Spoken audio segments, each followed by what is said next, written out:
Is it time?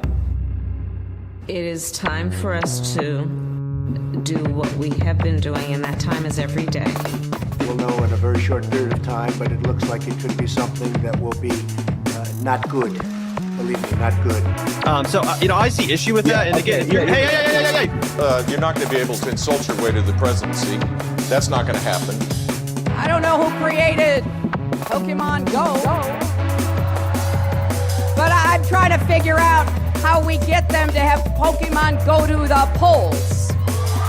I'm Ted Cruz, and my pronoun is kiss my ass. So when you think about it, there is great significance to the passage of time in terms of what we need to do to lay these wires, what we need to do to create these jobs.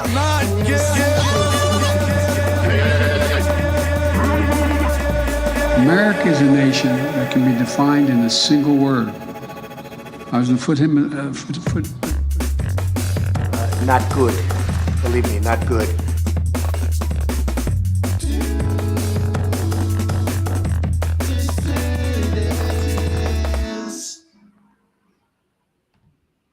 What's up, everybody? A pleasant good evening to you all. Welcome, dissidents, to the Do Dissidents podcast. Keaton Weiss here with Russell Dobular. Hello. We hope everybody's doing okay today. I'm feeling okay today. Feeling okay today for two reasons. Number one, we haven't announced this on the show yet, but we've had a couple chances to. Didn't even realize. Maybe it's because the world's such a depressing place nowadays, but we didn't even realize spring is here. Winter has turned to spring. All right. Spring. Yeah. That's why I'm wearing it feels kind of spring today. Yeah, it was very springy. Like, actually, this is the first day it's still light out when we're starting the show at 7. Yeah, because the daylight. Well, is this the first light day since daylight savings? Maybe it is. I'm not sure. I think so. Yeah, it definitely because feels our springy. Thursday show was 8 o'clock. Right. Yeah, that was at 8 o'clock.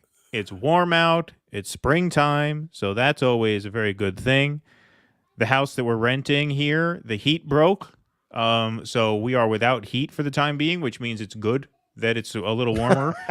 We are moving in a couple weeks, so I'm not too worried about the heat being broke. It's not going to be our problem for that much longer. But the other reason I got to tell you guys I'm in a good mood is that there's really no better feeling than being left alone by Russell Dobular an hour before the show.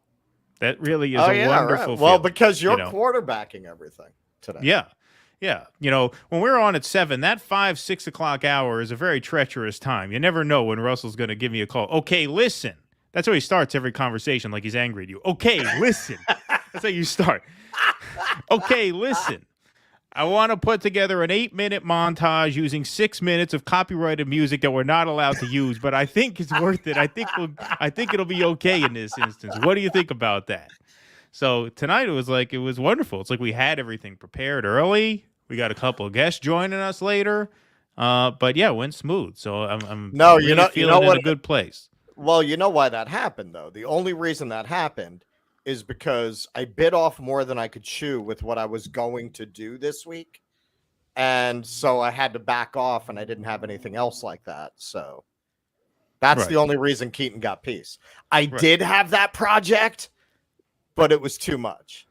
Yeah, and I talked you out of it last night. I said it's too much to do in one day. You're not going to be able to do it. It's going to be too stressful. Plus, we have a very good replacement idea for that, which you guys will all be finding out about sooner than later. Thank you to Abiding71 for the 99 cents. We appreciate that very much, folks. Our tip jar is out. We have a lot of projects coming up. We are filming our first dissident documentary with Jose Vega, one of the viral anti-war protester. That's coming up. We're going to film that in a little over a week, actually. So we have a lot of projects coming up. Patreon subscribers, Substack subscribers, Super Chats are all super helpful. So thank you to Abiding71 for getting us started. All right, we got some things to do here this evening. You know what you cannot buy anymore with 99 cents in New York? What's that? Slice of pizza, man. Oh, the dollar pizzas are no more? Two Brothers, which was the biggest of the dollar pizza places, they got rid of it, man. That inflation bites. Man, that's a shame. Yeah, that's a real shame. I've noticed it, though. I felt the inflation today. I went to buy 2 heads of escarole to cook with. So I bought them. I didn't even look at the price of escarole because it's usually like whatever, $2.49 a pound. So it never occurs to you to check the price. And most it's going to be with $2 for a couple of heads. They rang it up. It's $4 a head, not by the pound, per head. $4 for a head of escarole. Yeah, unbelievable, just incredible, just incredible. But Can't they say it's easing. Can't even get $3 bacon, egg, and cheese in Harlem no more. No, I believe that. You get that? It's like $6 now, man. No, the eggs alone are through the roof. Bread is through the roof. Yep. Everything is through the roof. It's amazing. Just amazing. Susan, thank you for the $20. Love the show. Well, thank you, Susan. That's very generous, and we appreciate that very, very much. So you won't by the end of this one. We'll see. I think we got a pretty good one, actually. This is sort of an old school left wing kind of show tonight. You know, this is kind of a stuff that's more or less in our comfort zone here. A lot of foreign policy stuff. In fact, we're going to start out, as we always do, with our headlines. Now, I did mention I'm in a good mood despite, the state of the world, but we do have to read this headline here. Putin says Moscow to place nuclear weapons in Belarus. U.S. reacts cautiously. Well, that's nice that we're reacting cautiously. It's a nice change of pace, right? Yeah. Not the chest beating. Well, right? I don't trust that. Usually the cautiously comes right before the improbably, and then the improbably leads to the insanely. Right. Well, I mean, we basically reacted by saying, hey, this is nothing unusual. It's not much to worry about, although it is unusual. This marks the first time since the end of the Cold War that Russia's moved nuclear weapons outside of their own borders. I'll read a little bit from the article here. Russia will station tactical nuclear weapons in Belarus, President Vladimir Putin said on Saturday, sending a warning to NATO over its military support for Ukraine and escalating a standoff with the West. Although not unexpected, and while Putin said the move would not violate nuclear non-proliferation promises, it is one of Russia's most pronounced nuclear signals since the beginning of its invasion of Ukraine 13 months ago. So just in case anybody's not too up on their world geography, and it's understandable you wouldn't be able to locate Belarus on a map. That's one of the tough ones, as they say. Here is Belarus right here. And so this marks a westward expansion of Russia because Ukraine obviously was a non-NATO buffer. That's a combat zone now. Belarus is not a NATO state, but Latvia, Lithuania, and of course Poland all are. So this marks a moving of the chess piece forward on the board, and I do feel that is fairly significant. Yeah, this kind of getting like the classic Watchmen comic, call in Dr. Manhattan at this point. This is getting a little scary. These are like 1980s kind of headlines. Right. And this is what happens when you decide to confront a nuclear power whose history has led it to be extremely sensitive about what goes on its western border. Napoleon came through that border. Hitler came through that border. They're not just going to back down. They're not just going to lay down. At this point, it would not surprise me if China winds up being the lead negotiator if we do get a settlement, because clearly the U.S. has its own interests, and those interests don't involve leaving Ukraine in one piece with any of its population left alive. We'll just keep this going and use their bodies to try to defang the Russian state and hurt their economy for as long as we can. Like, what's going to make the U.S. decide to stop? What would? If you look at what our motivations are, we have no motive. We have no motive to not keep this war going. Yeah. Yeah, no, that seems right. And obviously, news coming out of China the last couple of weeks, I think you're absolutely right about that. We are becoming less and less relevant in that way. And I think there's no doubt about that. All right, here's some local news. Some local news, everybody, meaning local to New York City, where Russell lives and where I am still for the next few weeks residing in the metro area just outside of New York City, although I am moving up to the Albany area in a few weeks, which I'm pretty excited about. But in Russell's neck of the woods here, this is a funny kind of ironic story of life imitating art, imitating life, imitating art. The Joker sequel starring Lady Gaga filming outside the Trump grand jury courthouse. Street closure signs were posted for the filming of Juliet, believed to be the working title of the Joker sequel starring Joaquin Phoenix, directed, of course, by Todd Phillips. Throngs of protesters gathered at the courthouse steps, chanting for freedom for their embattled hero. Police kept watch as passions flared and voices roared. Squad cars and TV trucks encircled the commotion. It's a scene New York City authorities have been bracing for as prosecutors consider an indictment against former President Trump, who has invited followers to rally on his behalf. But on Saturday, it was just a movie shoot for the Joker sequel, to be precise. And it seems as though the sort of plot of the new Joker movie sort of loosely mirrors the goings-on at the courthouse now regarding the former president, Donald Trump. Russell, I noticed somebody, one of our listeners, shared the old blog post that you wrote about the first Joker movie today on Twitter. And I thought that was interesting, considering that this was on the docket for tonight. No, that's because I showed it to her. Oh, so you sent it to her. Okay. So it wasn't a coincidence. She made a comment, and right, because I shared a Batman meme.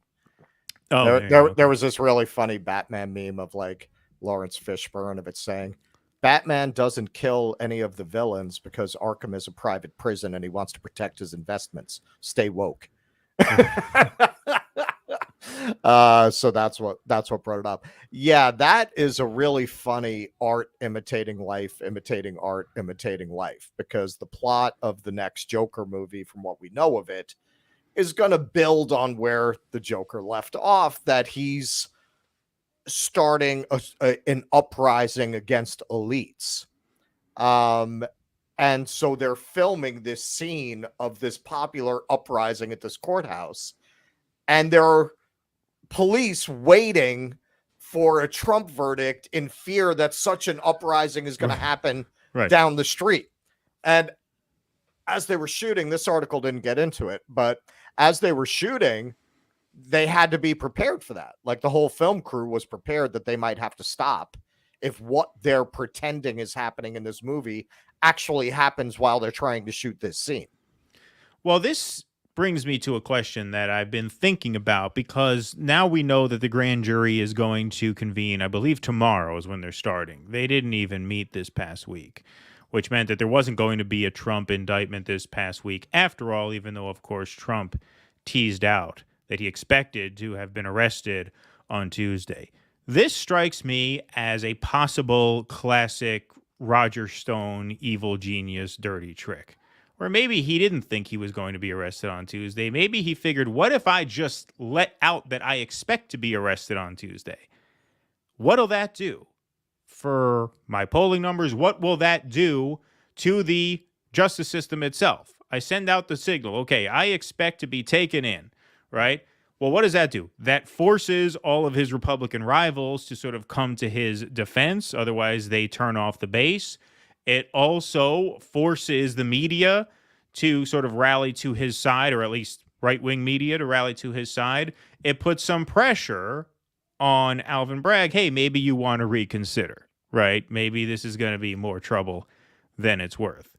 Who knows? You know, that seems to me like, I mean, look, it's easy in hindsight to speculate, but it seems to me like that could have been a trick that they had up their sleeve. It seems like a sort of Roger Stone up, right? This sort of dirty trickster, this sort of mischievous bluffer and bullshitter saying, hey, you know what? Just say you think you're going to be taken in. Well, it looks that way now. The only reason I thought what he was saying with Trump, there's always a better than even chance that he's lying, especially with something that has such obvious political advantages for him at a moment that he's kind of weak. The only reason I thought that maybe it was for real is the libs love so much to call him a liar that I thought they would come out if it wasn't true and say that it wasn't true. But they never did. So I thought, oh, well, I guess he is getting arrested then. How can they miss this latest opportunity to call Trump a liar? Right. Yeah, no, I mean, I think there's some logic there. I do. I guess maybe the prosecutors are bound by like the FBI can't comment on an ongoing investigation. Maybe they're not allowed to come out and comment on something like that, because that's very unusual for them not to own Trump as they see it if given the opportunity. Right, to just pour cold water on it. Right. Yep, exactly.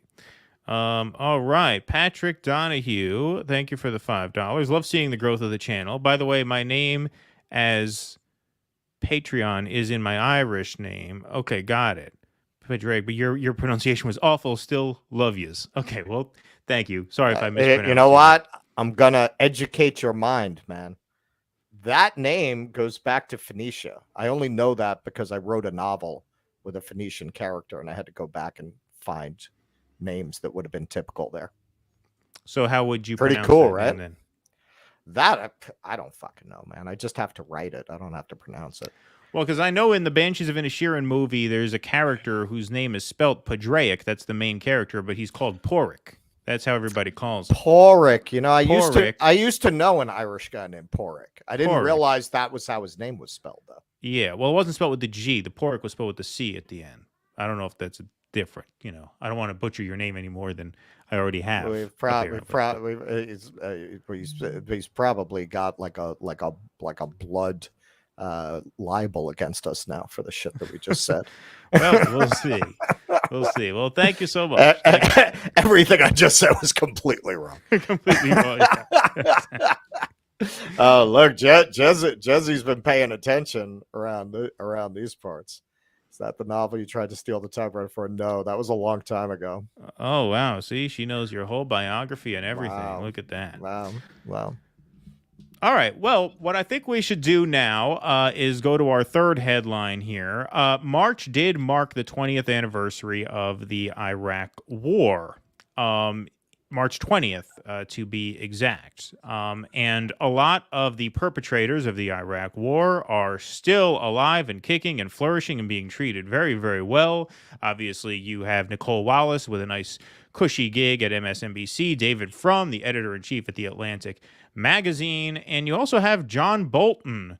Now, I guess he's a best-selling author. I don't know if that made the bestseller list. It probably did. The Room Where It Happened, about his time in the Trump White House. But he appeared on Times Radio to answer some questions, not only about the Russia-Ukraine war, but being that it is the 20th anniversary of the Iraq War, he was asked to comment on the war in Iraq, or at least reflect on the role that he played. Hey, do you have any regrets about the biggest foreign policy disaster in the history of this country? Let's hear what he has to say.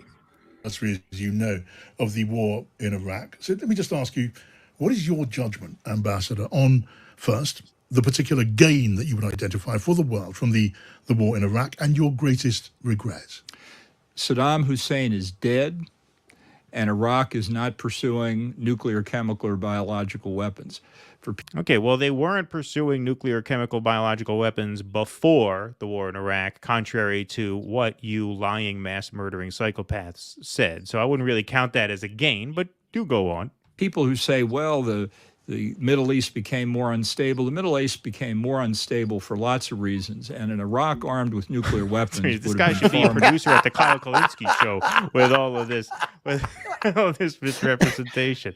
Yeah, well, the Middle East was unstable, and the West has had absolutely nothing to do with that. Right. There were a lot of other illegal wars that we started over there that made it unstable. And the British wasn't just this one. Yeah, right. Exactly. More unstable than what we see today. The biggest mistake made by the United States, and we made a number, there's no doubt about it. The biggest mistake, however, was Barack Obama's decision in 2011 to withdraw American forces. The biggest mistake was trying to end the war. Okay, so the biggest gain was stopping Saddam from developing the weapons that he wasn't developing in the first place. And the biggest mistake was winding it down.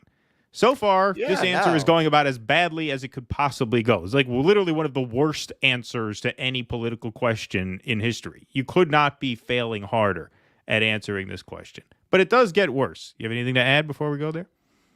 Yeah, no, we absolutely should have continued to stick ourselves in the middle of an ancient religious feud that's been going on for over 1,000 years. Yeah, what's the downside? Where would the downside have been? Well, it's worse than that, because you could argue Saddam Hussein, as awful as he was keeping the shit to shoe level when it came to the religious feud, right? The strongman dictator kept the peace. What do they say about the mafia, right? Violence doesn't break out in mafia-run neighborhoods. They keep the streets safe. This applies in Russia as well. Like this is how you got Putin. Like, could Russia have evolved into a functional democracy? Possibly. If there was that possibility, the way that we went in and raped their economy and tried to treat them like the redheaded stepchild and our junior partner, that absolutely put that off the table and made the rise of a figure like Putin inevitable. But Russia, what happened when you got rid of the Communist Party? It just got taken over by gangsters and oligarchs. Yeah, that's a tough country of tough people, man. I used to work with a Russian guy. He told me a story about he went over to meet a girl in another neighborhood, and the cops just came up to him and asked him, "What are you doing in this neighborhood?" and beat the living shit out of him and left him in the street. He told me that kind of thing was very common in Russia. Used to it, right? Yeah, it wasn't like call the Internal Affairs Bureau. Yeah, right. My rights were violated. There was no one you could go to about something like that. So a country like that, yeah, regular order democracy is kind of hard to instill. When you set Goldman Sachs loose on the country, well, then you make it impossible. All right, here we go. Let's see how Bolton's answer could get even worse. How could it get worse? Okay, biggest gain, starting the war and preventing a non-existent biological weapons program from becoming a threat. Biggest regret, Barack Obama shouldn't have ended the war when he did. What's his second biggest regret, I wonder? Which did provide a bit of a ballast for the country of Iraq. And we found within 3 years, given the rise of ISIS, unpredicted by anybody, we had to go back in. All of this is counterfactual hypothesizing, but I believe had we stayed in Iraq, the situation would be much better. The second biggest mistake was not taking advantage of having a substantial American military position simultaneously in Afghanistan to Iran's east and Iraq to Iran's west to help the dissidents, help the opposition in Iran, and allow them to remove the Ayatollahs from power. There you go. Second biggest mistake, not using the war in Iraq to provoke a war with Iran. There you have it. One of the worst, literally one of the worst answers you could possibly think to give. Well, and this shows you the hollowness of the hashtag resistance. He was a hero to them. He was a hero.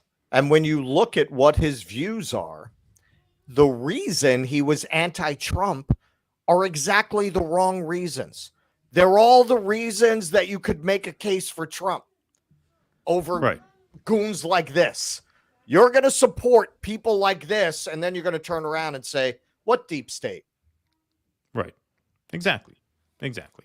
All right. So we are going to get our main segment started, but it is Sunday, and we have to do our Sunday funny as promised. Original satirical content every Sunday. Now, on Except Friday. This time it's a serious segment. Well, this time, yes, we got to put our serious face on here. Because this past Friday, as the show was winding down, we got to talking, as of course we sometimes do. And we covered Kyle Kulinski's pathetic attempt to just lie and distort the facts surrounding what he called a Marianne Williamson smear piece.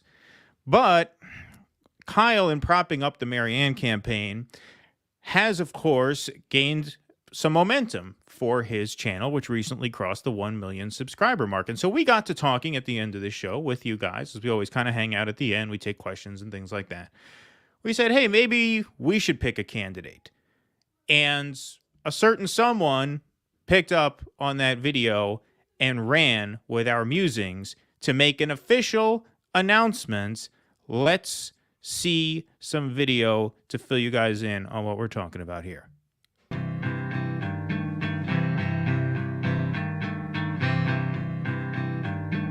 We got to find a candidate. Yeah, we have to find a candidate. We should. I'm telling you, I keep saying, man, we got to pull a Pat Paulson and run you. I was just going to say, not me, although I am old enough. we can run Extra Bulla. What about Extra Bulla? You want to run for president, Warren? Warren? For president. Yeah. I think you'd be great. He'll I be think our you'd be a good candidate. president. Not only would it be fun campaign, but I think you'd actually be a good president. I mean, the good thing about having Joe Biden is, I mean, anybody looks good by comparison. Right? Like, what are you going to do worse? Right. No, it wouldn't be any worse. Yeah. I don't know. Extra Bulla doesn't seem like the kind of guy who would throw a phone at a person. No, probably not. Or scream at cancer and AIDS patients. Probably not.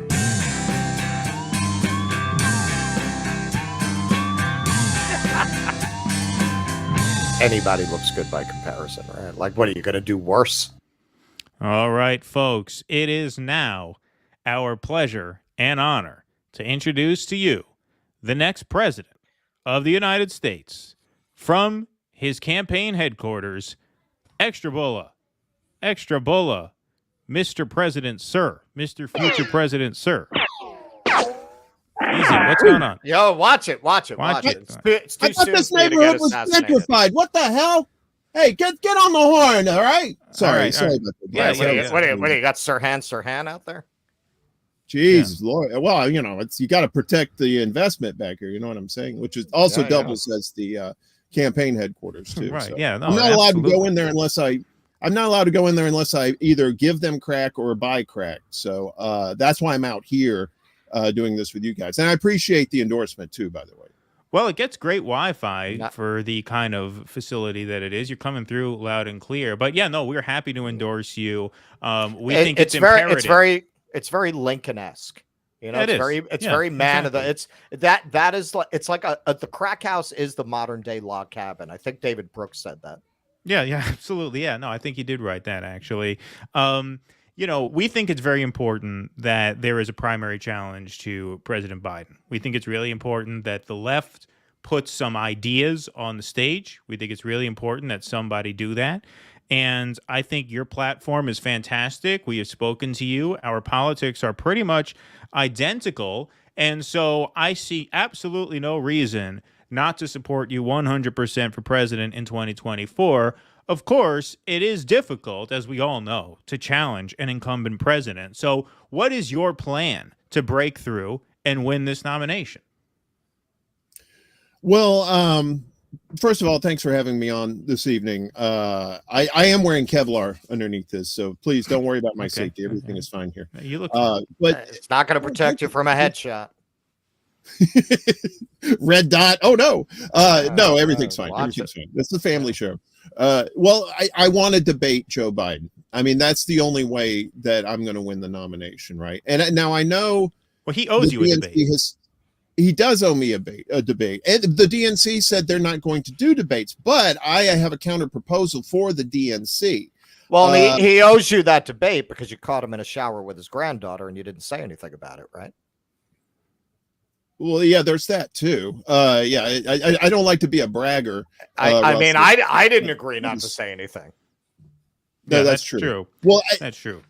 I think what the problem is though is that they don't want to finance a debate. I have a buddy who runs the Chuck E. Cheese over here at the Atlantic Terminal here in Brooklyn, already set up. We just have to worry about the animatronics. They can't really turn them off, so they kind of might make some noise during the debate. But that might keep Biden up because he tends to be somewhat of a sleep.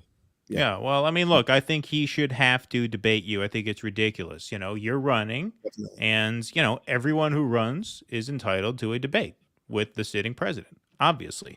Russell, what's we have some prepared questions for you, since obviously, you know, we're really here to promote your candidacy, and so we scripted some questions and we sent them to you. So we're really doing this to promote you. You know, we're on your side here. You know, we expect that in return, all we ask is that you help us get to 1 million subscribers. That's all we ask for you. That's all we don't want. Anything That's all we else want from out you. of this. Yeah, exactly. That's it. Yeah. You don't even have to win. I'm here to Right, help. you don't have to win. I mean, we want you to win. We think it's We really want you to important. win. We think we have a real opportunity here. We have a real opportunity and we here. believe that the entire diaspora of the working class post-Bernie movement should pour time and resources into your campaign in order to get us to 1 million subscribers. So what do you say to people like Nick Cruz at RBN, who feels that this kind of candidacy is a waste of time for the working class, who have already been burned twice by the Sanders campaign, who put $100 million into it. What do you say to people like Nick who argue that this is an enormous waste of time for a working class that doesn't have time and money to waste? Well, that's an excellent question, Russell. And here's an even more excellent answer. I think it was the philosopher Euripides who once said, and I'm kind of paraphrasing, haters gonna hate. So I said, you know, some people have crystals and orbs for positivity. I have crystal and crack. So I don't know where this negativity is coming from. We are going to win. We have to look at it that way. We are going to win, and they can apologize later once we at the inaugural ball, if we let them in. I mean, it's unfortunate. There are a lot of nihilists out there. There are a lot of people who feel like we should just sit back and do nothing and not back any candidate. I used to say negative Nancy. Now I say negative Nix. Yeah, right. Exactly. You know, it's really unfortunate because we have a real chance here to do something, and it just is really heartbreaking that some people are still not on board. You know, people who say you have no chance. I remind them, Bernie Sanders started his campaign with a rally of about 15 people on lawn chairs in Vermont, and of course he went on to well, actually he didn't win. That's right. But he went on to do very well. And so I don't see any reason why you will not do as well as Bernie Sanders. You're going to do at least as well as Bernie Sanders because you have everything that he had going for you. Everything he had going for him, you have going for you. So it's really unfortunate that there are some people who are not yet on board, but we hope to bring them around. Now, I do want to ask this question because there is going to be some Oppo research dumped on you. As you know, all candidates have certain things that they wish weren't out there, but they are. You did write a controversial essay in the 90s, which you self-published after being rejected by just about every reputable medical journal in the country. And the title of this essay was The Myth of Alcohol Poisoning and the Magical Cleansing Qualities of Grain Liquor. Now, what's your response to those who will dig this up and use it as Oppo research against you? I stand by what I wrote back in the 90s, which what holds then holds today now. And please don't get me wrong. I do love crack. I'm right outside getting ready to get some as soon as this interview's over. But I love alcohol even more. The idea crack is bad for you. That's straight old white men wrote those papers. It's like, it's all rhetoric. It's propaganda. It seriously is. Crack is whack. Who came up with that? Propagandists. You're welcome. Yeah. Well, I heard people. Go ahead, Russell. I heard you're expanding on that paper in order to release the obligatory campaign book because you kind of have to. You have to counter Marianne's book, Don't Fuck With Me, I'm Famous, I Don't Need That Shit, coming from Simon & Schuster, I think, this summer. Yeah, I think July. Yeah. July, yeah. Over the July 4th weekend. That's a good weekend to announce a presidential campaign memoir. Yeah. Yep, absolutely. Well, I have a book coming out, too, as well, and it's titled Don't Smoke My Crack. And other political musings in the 21st century. See, that's got a very Will Rogers quality to it. It's very folksy. Yeah, and everybody who's going to tear you down over that, I mean, I'd like to know what their response is to the sexual assault accusations against Joe Biden. Why did they never bring that up? Right, or Donald exactly. Trump? Or I brought it up. Throwing the cell phones at people, right?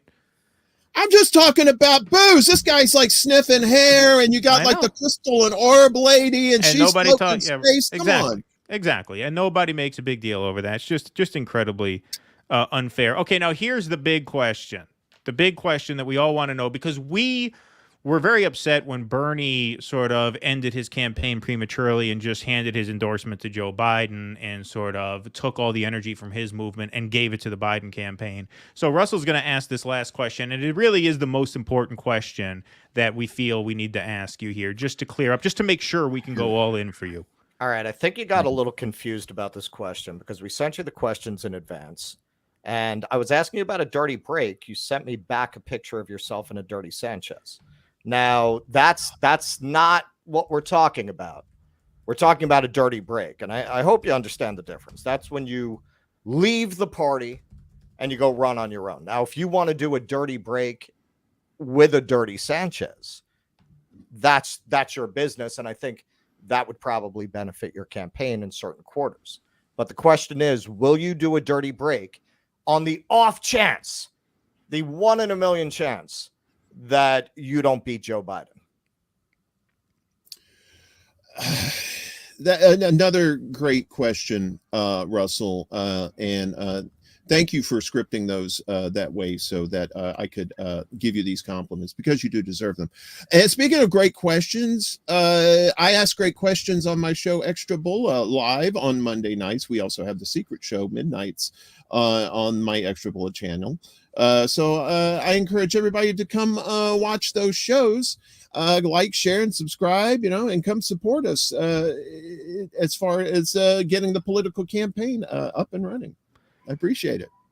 Well, there you have it, folks. You heard it right there. He is committing to a dirty break. 100%. And a dirty Sanchez. Yes, absolutely. Absolutely. We heard it right there. There's no ambiguity about that answer whatsoever. Extra Bulla has promised a dirty break from the Democratic Party if he is not successful in the primary. There are going to be, like you said, Extra Bulla, haters going to hate, right? There are going to be some people who deny it, some people who nitpick, some people say, well, he didn't actually answer your question directly. He just kind of changed the subject. Nonsense. We all heard it with our own 2 ears. We asked him very plainly, and he answered very plainly, I commit to a dirty break if I lose the nomination, which means we are happy to once again reaffirm our full endorsement for your 2024 campaign. Mr. President, future President of the United States, Extra Bulla. Yeah. And he is committing to a dirty Sanchez at the inaugural ball. Yeah. I think it's important people know that, because that's definitely going to swing a few votes. Yeah, well, that's one of the kind of things that helps you in a primary, but might hurt you in a general with the moderates. Well, he can tack to the center. We're going to have to maybe pivot off of that in the general, but for now, we may as well use it to gin up enthusiasm. Mr. President, thank you so much for joining. Really pleasure to talk. Run on teabagging for the general. Yeah. I will do. And before I go, I want to say thanks again. And I'm about to go get some crack. Do you guys want some? I mean, I know you're local, and I will deliver. Well, Russell's local, but yeah, I might be a little bit far north for that. But you and Russell can work that out after. Yeah, exactly. Rain check, right? Yeah, exactly. All right. Well, Extra Bulla, the next president of the United States. Thank you for joining us. Always a pleasure, sir. Godspeed. Thank you, Mr. President. There we go. The next president of the United States, everybody, Extra Bulla. You have to be serious, right? You have to be serious. We need a candidate. We need to primary Biden from the left. It's important. We have to put these ideas on the stage, and he's the guy who's willing to do it. And so we have to get behind him. It's a no-brainer. And they need to put him on the debate stage, because if you announce you're running for president, you have a right to be on that stage. Exactly. Who are they to keep you off of that stage? Ridiculous. That's it. Just horrible. Horrible. Anyway, folks, round of applause for Extra Bulla. Now we are going to get on with the business of the main segments here. Going to be very, very, sharp segue here into our first segment of the evening. So this month marks the 20th anniversary of the war in Iraq.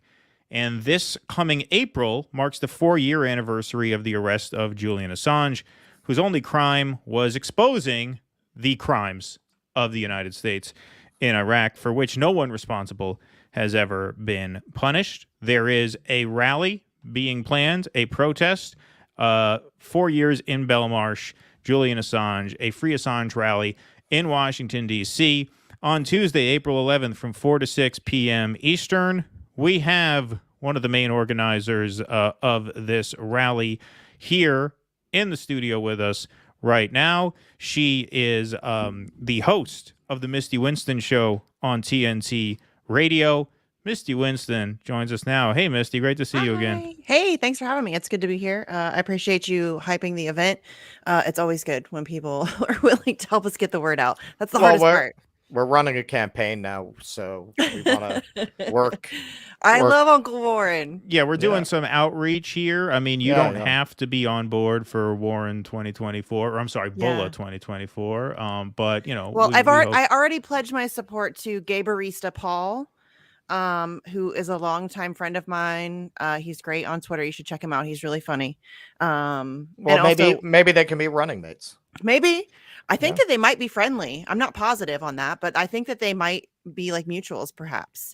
All right. Well, I have a feeling they're going to be very close in the final delegate count, so maybe they can do some brokering at the convention and work something out. Yeah. 100%. Yes. 100%. So you are a very prominent Assange activist. This is like your main cause. I always hear you talking about this, and you're putting together a protest on April 11th, which we're going to get to in more detail in just a minute. But I just want to ask you how you got involved in this Assange activism. Like, what drew you to this as your number one cause, really? Well, mostly ADHD. I have a tendency to hyperfixate on things, and this is a thing that I'm hyperfixated on. But yeah, like I've always been a free speech person. It's always been something that I really don't waver on much. And I honestly, it was him getting arrested that really flipped me into overdrive, because before that, I like kind of embarrassingly was like, okay, they're not going to arrest a journalist for doing journalism. Like, they're going to fuck with it. They're going to go after him, but they're not going to. And then they did. And then that was immediately kind of like a kick in the ass. And so that's really what flipped me into being super obsessive about it, for just really no other reason than I just tend to hyperfixate on things. And that's something that, caught my attention. It's what I've always kind of been passionate about. So yeah. Go ahead. Can you explain what's going on with this extradition? Well, right now we're in a holding pattern as usual. So a few months ago, the defense team put in what's called the perfected grounds for appeal. It's basically like a Hail Mary pass. They've already submitted for an appeal, and that request was denied. So in the UK, you submit that you would like to have your appeal heard, and then they decide whether or not it's even worthy of that. And so that was denied, and then we're now just kind of in a holding pattern because they've done this perfected grounds for appeal, which is, like I said, just like a last ditch. Hey, are you sure you don't want to hear our appeal? And so, yeah, we're just in a holding pattern. There's no deadline. There's no plan, and that's part of it. That's part of this whole this is process as punishment. This is the never ending feel about it, the fact that there is never any deadlines. He's just kind of waiting in limbo. That's part of the punishment. It's essentially torture, really. I mean, that's not me saying it. That's Nils Melzer saying it. So we're just waiting. It could come at any time. They could decide whether or not they want to hear his appeal.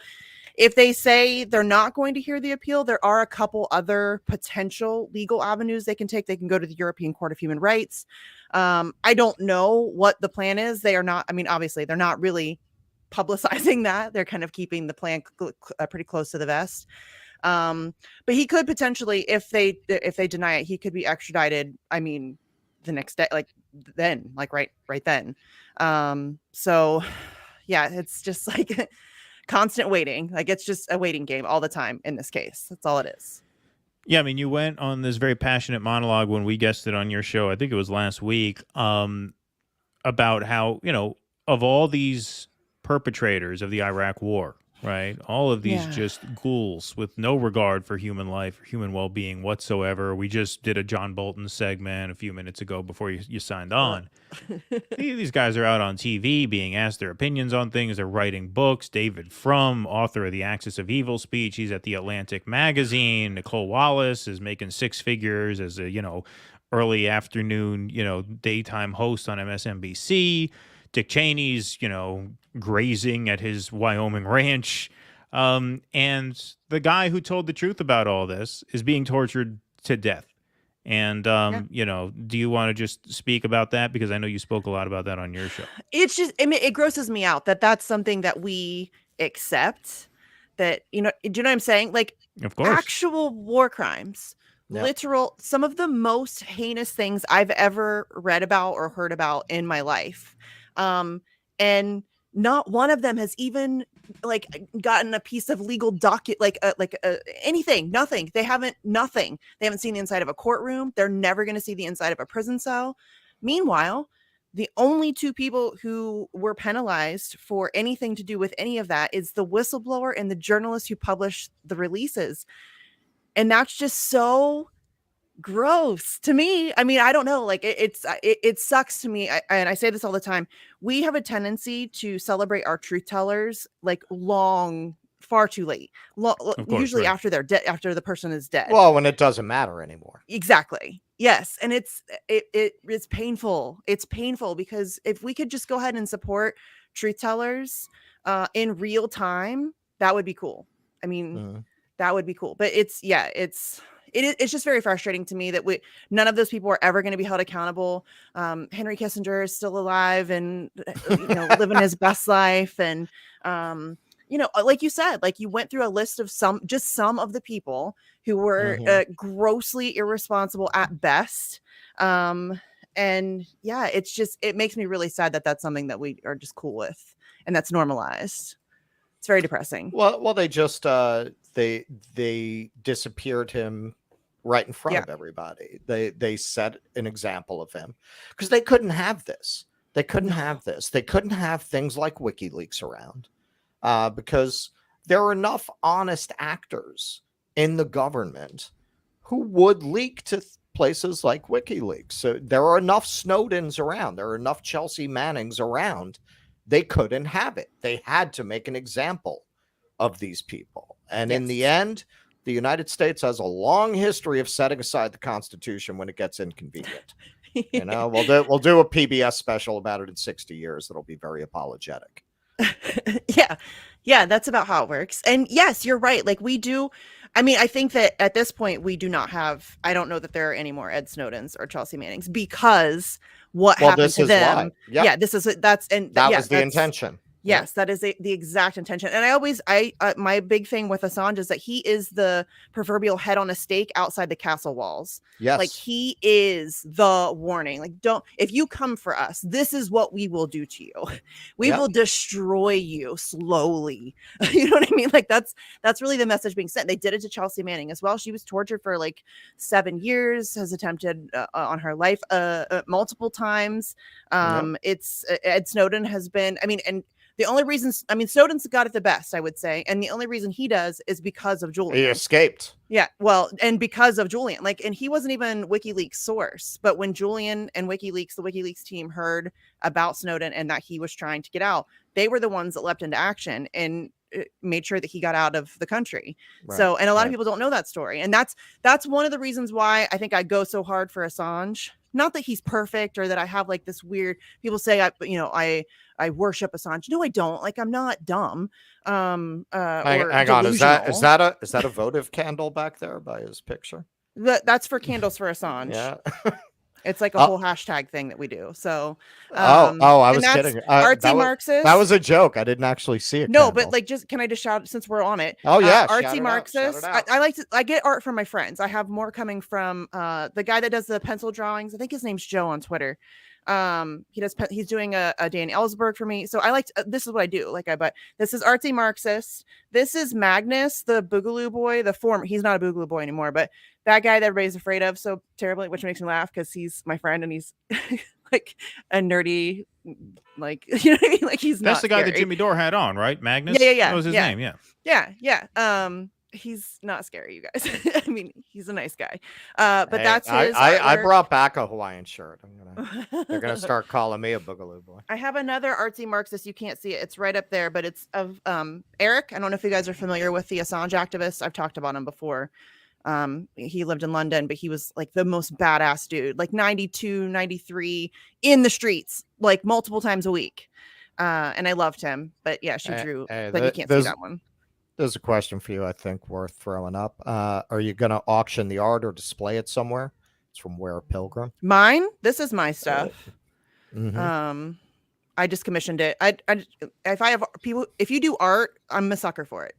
Okay. So I will, if it like Artsy, I saw her doing paintings and I was like, well, one way I can support a friend of mine is to commission some art. So that's what I do. I'm on like a roll. I have more art coming. I'm going to do a whole wall of whistleblowers and journalists. Oh, interesting. That's pencil drawings. Cool. So yeah.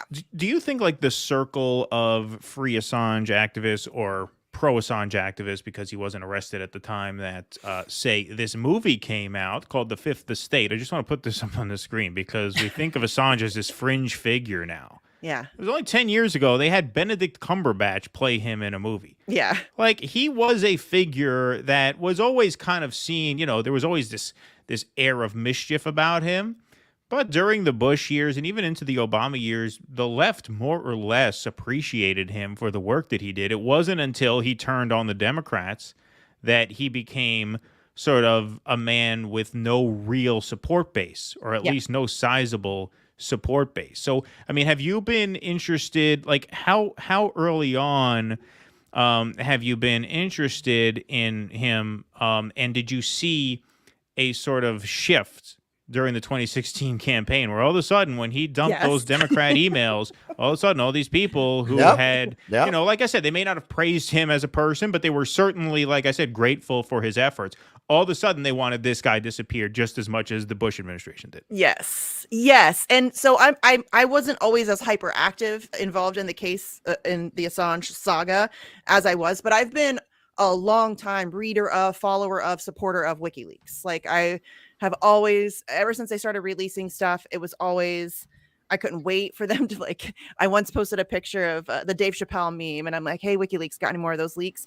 That I love reading that stuff. But so I haven't always been that involved, but yes, like that's, excuse me. I forget where I was going. 2016, the shift in people's opinions. So I've watched the support for him and the demographic shift, and it's super fun. Like it's interesting. I'm really interested in the psychology behind all that stuff. And yes, you're right. Like he once did a TED talk, got a standing ovation from a room full of liberals. Yeah, standing ovation. Oh no, they loved him. Yes, they loved him until he leaked on the Democrats. No, he was a hero to them. Of awards for journalism. Like it was, and then 2016 hit, and this is why I have very little faith in where we're headed, because it's so tribal. It's so your political identity becomes part of your personhood, like your humanity. And then if anybody questions your beliefs or your opinions, it feels like a personal attack, and you can't think rationally when that's the case. But people are just wedded to this stuff. And so, he released truthful information about the Democratic Party and Hillary Clinton. He didn't write the emails. He didn't rig the primary. He did none of those things. He didn't collude with the mainstream media to elevate the Hillary Clinton campaign, and people like Glenn Thrush were sending articles to her campaign in advance for approval before he published them. Donna Brazile, who worked for CNN at the time, leaked debate questions to her in advance. Yes. I mean, I think, and this is a big issue with the WikiLeaks stuff, is that people don't actually read what's in the releases. They don't know the amazing amount of information that's been exposed, and in a very interesting way. Again, WikiLeaks this isn't like they did some investigative reporting and wrote an article based on sources say and blah, blah, blah. No, this is 100% verifiable, authenticated source documentation. It is it's the stuff. Like, you know what I mean? It is the actual stuff. It's not, opinion or conjecture. It's just black and white. Here's the cables or the emails or the whatever it is. And you get to read it for yourself and then apply it to your knowledge and try to figure things out. And to me, that's an invaluable service. It really is. Well, what really strikes me here, and this is kind of a running theme in our last few shows, I think, just because of the topics we're covering. When you really break it down, when you look at what the right has done when they've been in power in a retaliatory sense against their political enemies, and you look at what the liberals have done, the liberals have gone much further over the last 20 years or so than the GOP has, than the right has. Trump threw people into tinted window vans in Portland, but didn't put people who are schizophrenic in jail for 5 years, right? when he leaked all this about Iraq, he was a free man. It wasn't until he went after the Democrats that they really made a point of getting him off the streets, off the internet, right? Under the Republicans, he wasn't free, but he wasn't slowly being driven insane in a jail. That's not entirely true. Yeah. That's not entirely true because he's been in illegal and arbitrary in Ecuador for right? over a decade. In the Ecuadorian, but Trump's the one that had him arrested. Right. It was under Trump that he was arrested. It was under Trump that there were plots at the highest levels of government to legitimate conversations about murdering a journalist, shootouts in the streets of London. Under Trump? Yeah, that was under Trump. Yeah. That was Mike Pompeo. Trump. Yes, absolutely. Which is really, it's really interesting. That's a little surprising to me. Not at all. I would surprising. think at that really point. Not. No, because I would think at that point they'd say, "Do you have anything else on them?" No, it's not surprising. Honestly, everything you just said is the enemy of my enemy. Yeah, everything you just said is kind of true in some ways, but on this, they're all equally. I mean, I think Obama was more concerned with his legacy.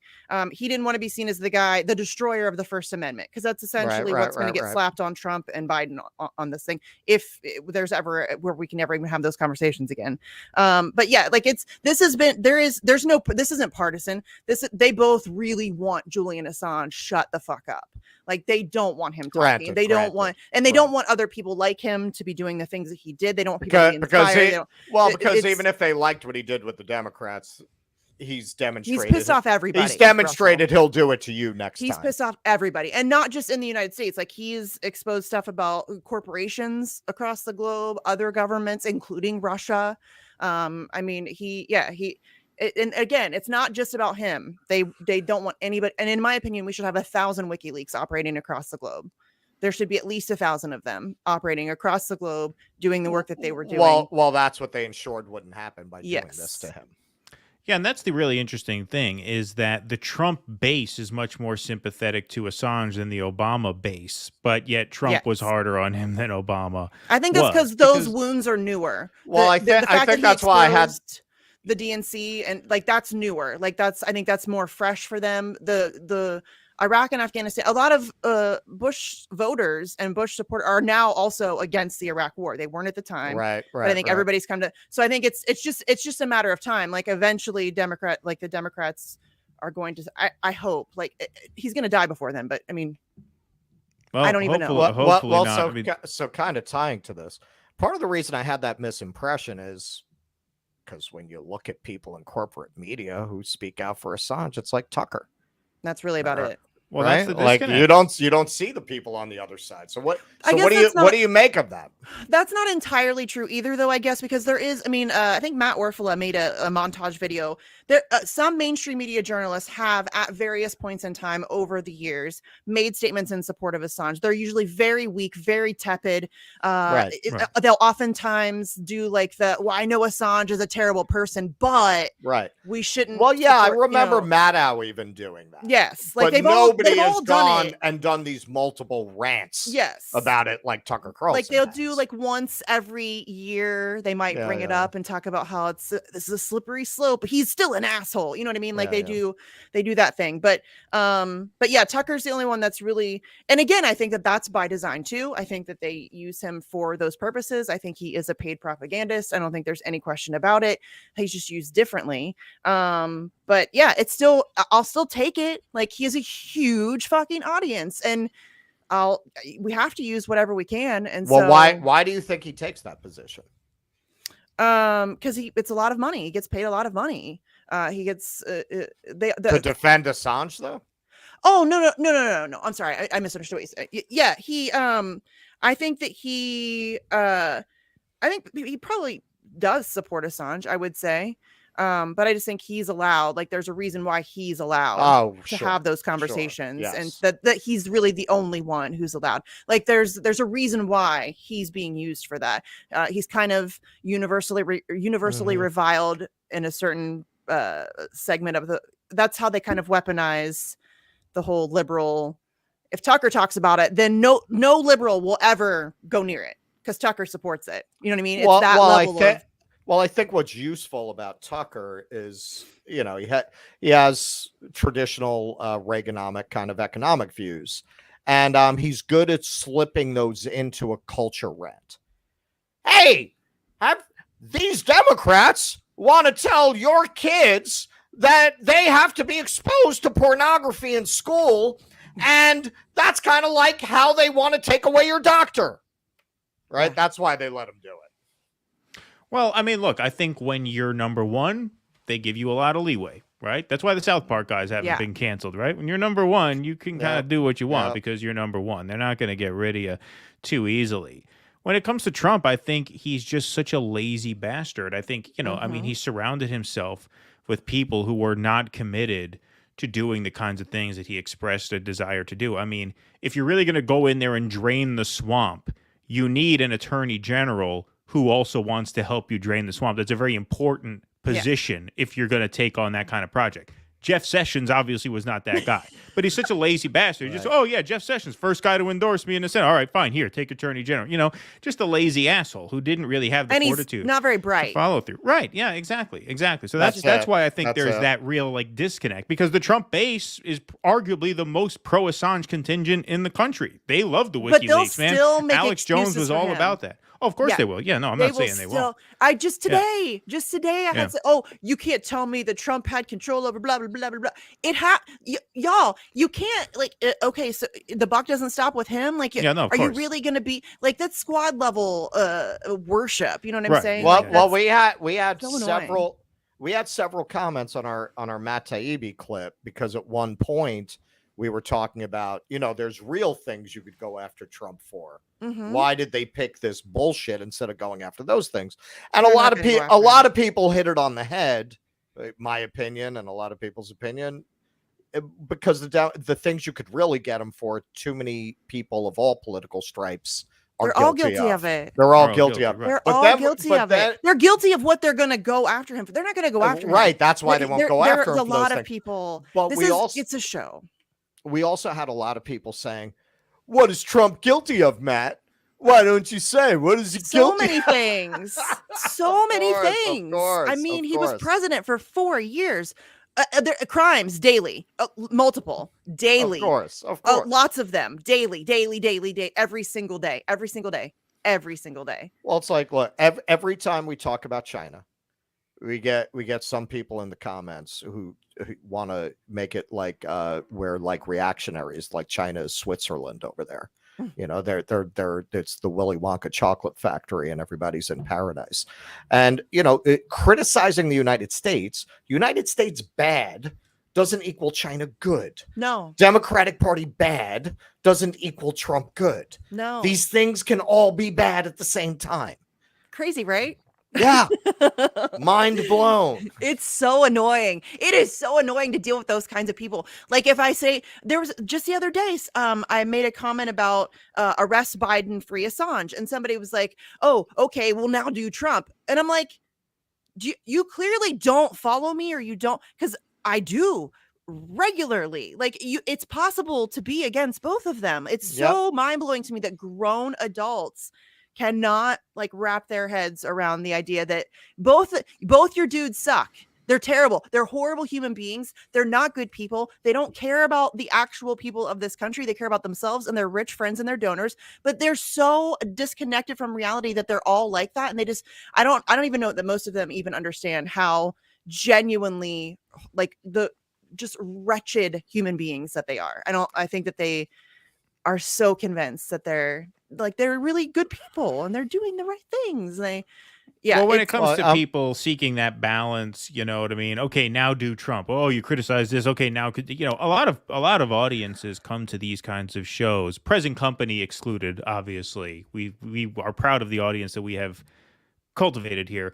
But so many of these audiences come to these shows just for confirmation. Yeah. Bias, right? Just to confirm all of their ideas, and they don't like it when you say something they don't expect you to say. Yeah. Now, I, as an audience member, always found those shows to be extremely boring past a certain point. Like, once they've covered the range of topics that I have in my mind, I think they should cover. Then what do I need to listen to them for anymore? If I know everything they're going to say when I turn it on. So you do 5 radio shows a week. You have a very diverse guest list. Your network itself is a very, very viewpoint diverse network. Yes. And that's the kind of audience that you kind of hope to cultivate in these spaces. So do you want to first, I want to, before we let you go, give you a chance to plug your radio show. And then obviously let's talk about the events on April 11th. First of all, why April 11th? I'm playing dumb here. I know the answer, but for our audience. It's the 4-year anniversary of his arrest. And really, let's call it what it was, a kidnapping. I mean, that's essentially what, there was nothing legal about that. He had been given not just asylum, but Ecuadorian citizenship on top of that. That was revoked without due process. And he was pulled out of the Ecuadorian embassy by British police and thrown in a category A prison.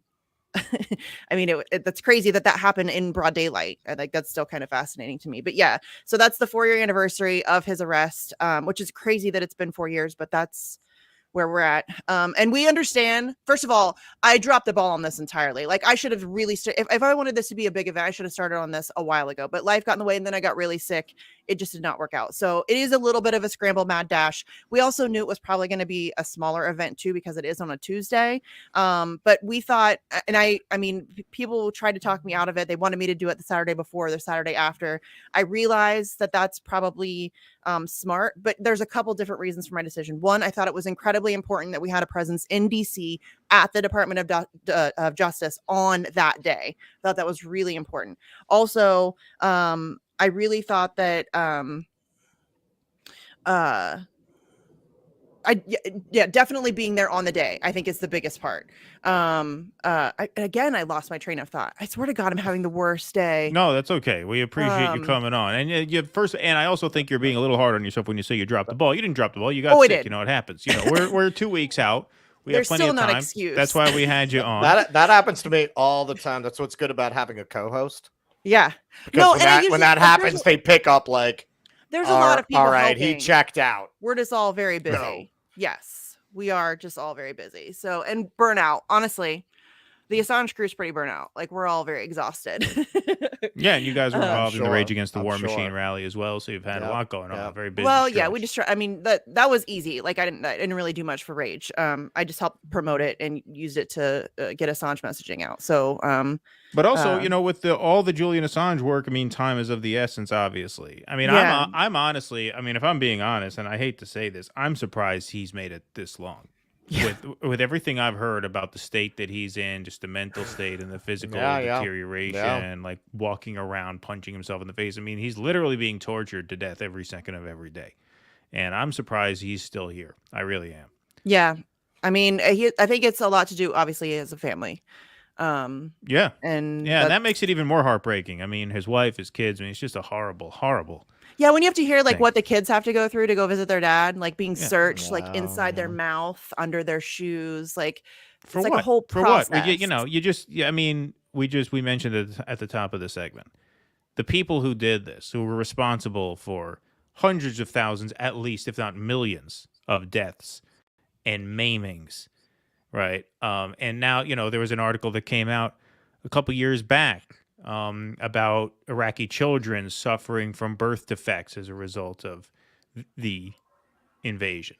Yeah. And everything that came with it, all of the displacement, all of the disease. I mean, it was just, people don't understand just what a heinous and hideous war that was and how completely unnecessary it was. It was just totally a war of choice. And the idea that the only guy paying a price for it is Julian Assange. Yeah. It's just obscene. Yes. Well, and again, that's why we're going to be in DC. And the other reason I was going to say why I want to be down, even though it's a Tuesday, is that there will actually be people in the building. It's a Tuesday. Right. You know what I mean? It'll be open. So usually when we do Saturday actions, there's, you know, not very many people at the Department of Justice. And in the middle that's a great reason, yeah. Yeah, I mean, and that's why we're doing 4 to 6. We're hoping to get that kind of crossover of when people start to leave their offices, there will be people in the streets driving, you know, past the action and all of that stuff. So I don't know. I understand like people wanting it to be on a weekend, but I think that this one is different. I think for sure we need to have a presence at the Department of Justice on the day, even if it's a small presence. Again, I'm under no illusion that this is going to be one of my bigger events because it is a Tuesday and it is kind of last minute. But I mean, still, I hope it is. Like everybody should come out for sure. Yeah, if you're in the everybody's area, or welcome. even if you're not in the area, if you can make it there one way or another, Yeah. please do. That's a great point. I didn't even think of that. That when you protest outside one of these office buildings on a weekend, you're protesting to a wall. Yeah. You know what I mean? Whereas Yeah. here, you'll actually be protesting to people who will hopefully make note of it. So the event, 4 years in Belmarsh, April 11th, 4 to 6 p.m., Washington, D.C., at the Department of Justice at 10th and Pennsylvania Avenue. Do you want to tell people, Misty, where they can find you at your radio show, or where they can find more information about this event? Does it have like a Twitter handle? Or they should definitely follow you. They should follow you anyway. Yeah, that's probably the Sarcasm easiest. Stardust, yeah. Yeah, that's probably the easiest way, at Sarcasm Stardust. I mean, I tweet all the time. So that's, and also, I guess a good place to follow too would be Candles for Assange. It's the number 4. So my friend Alex Hills runs that page, that Twitter page, and she does a great job of trying to collect as many of the global events and tweet them out from one location. Awesome. Germany does regular events, Italy does regular events, Australia, London, they all do regular events. But she tries to collect everything and push them out from one Twitter handle. So that's a great place if you want to keep up with like any global actions that are happening in or around you. If anybody ever wants help doing something, we will totally help you. Like if you need help, if you want to get permits, we'll help you with permits. If you want to get speakers, we'll help you with speakers. Whatever you want, we're always happy to help out. Tulsa does regular events. If you're in the Tulsa area, Seattle does regular events. It's growing. Like there's a lot of stuff regularly happening now. So which is good. It's good to see. I wish we didn't have to do it. It'd be cool if we could stop, but it is nice. It is nice to see that support is growing. So yeah, you can follow me at Sarcasm Stardust. My show is on TNT Radio, Monday through Friday, 11 p.m. Eastern. I talk to a wide variety of people. Like it's kind of cool. Yeah, it's a great show, and they publish that to an audio podcast as well. Yep, on all the stuff, all the Spotify's and all those things. So yeah, that's about it. Alrighty. Well, Misty, it's always great to talk to you. Thank you so much for making time, and we will help you get the word out about this event as best we can. Thanks. Everybody come April 11th. Thank you, Misty. Thanks, guys. Alrighty. Have a great evening. Misty Winston, everybody. Always great to talk to Misty, and she has a great show. Yeah, the Misty Winston show on TNT Radio is really cool. TNTRadio.live, 24/7 live internet radio. Good old-fashioned radio. Russell and I did her show. I think it was last Monday. Last Monday, yeah.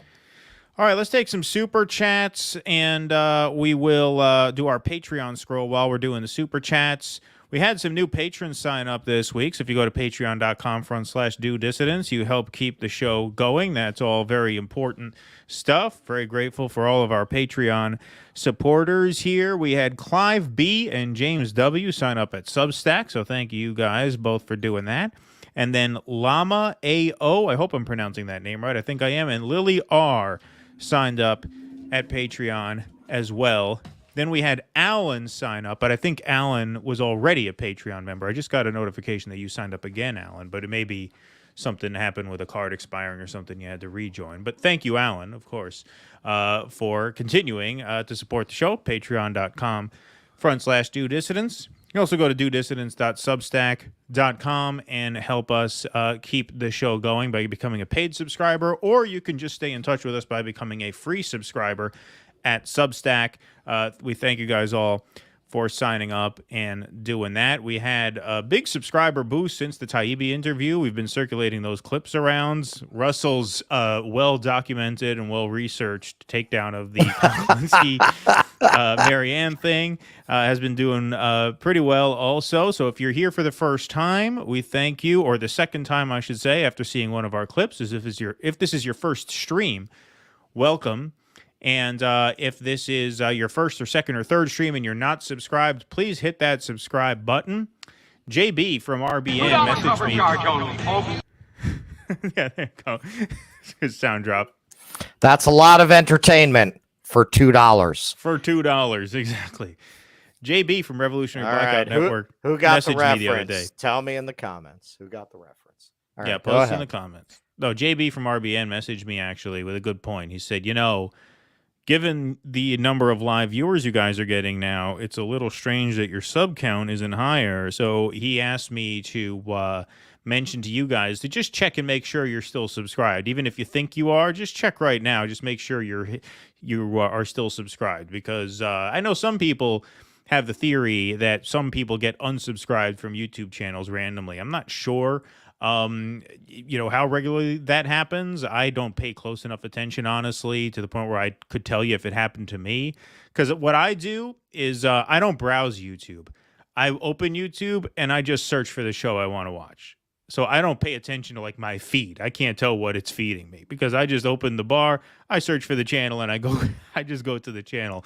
And honestly, there are very, very few channels that I watch nowadays. So I just, do my daily search of all the shows that I like, and I check them out, and that's it. That's how I consume this stuff. But if you can check, make sure you're still subscribed.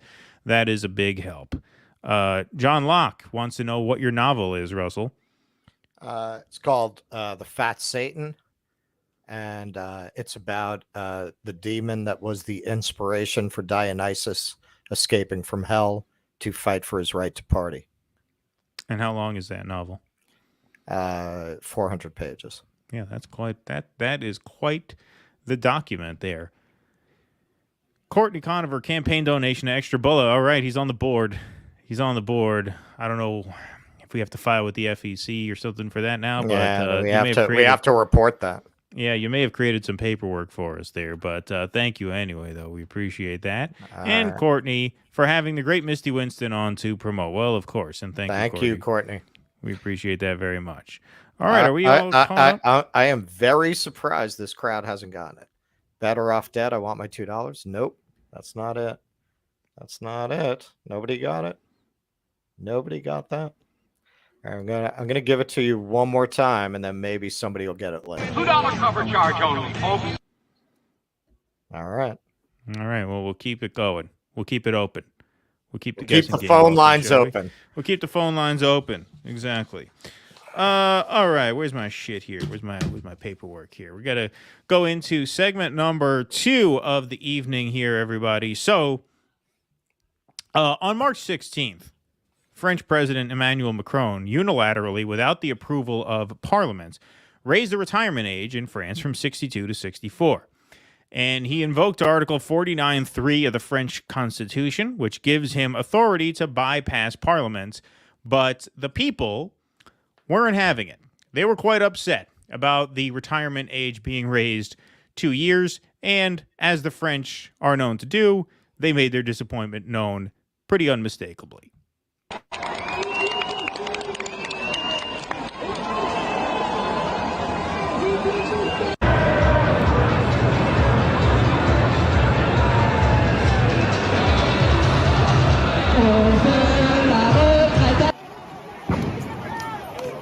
Some clashes with the police here.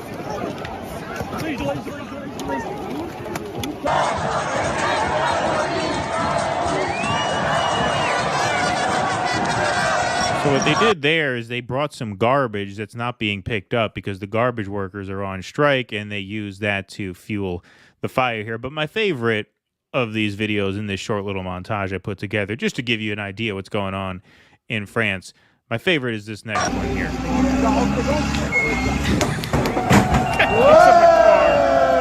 And drops it into a fire.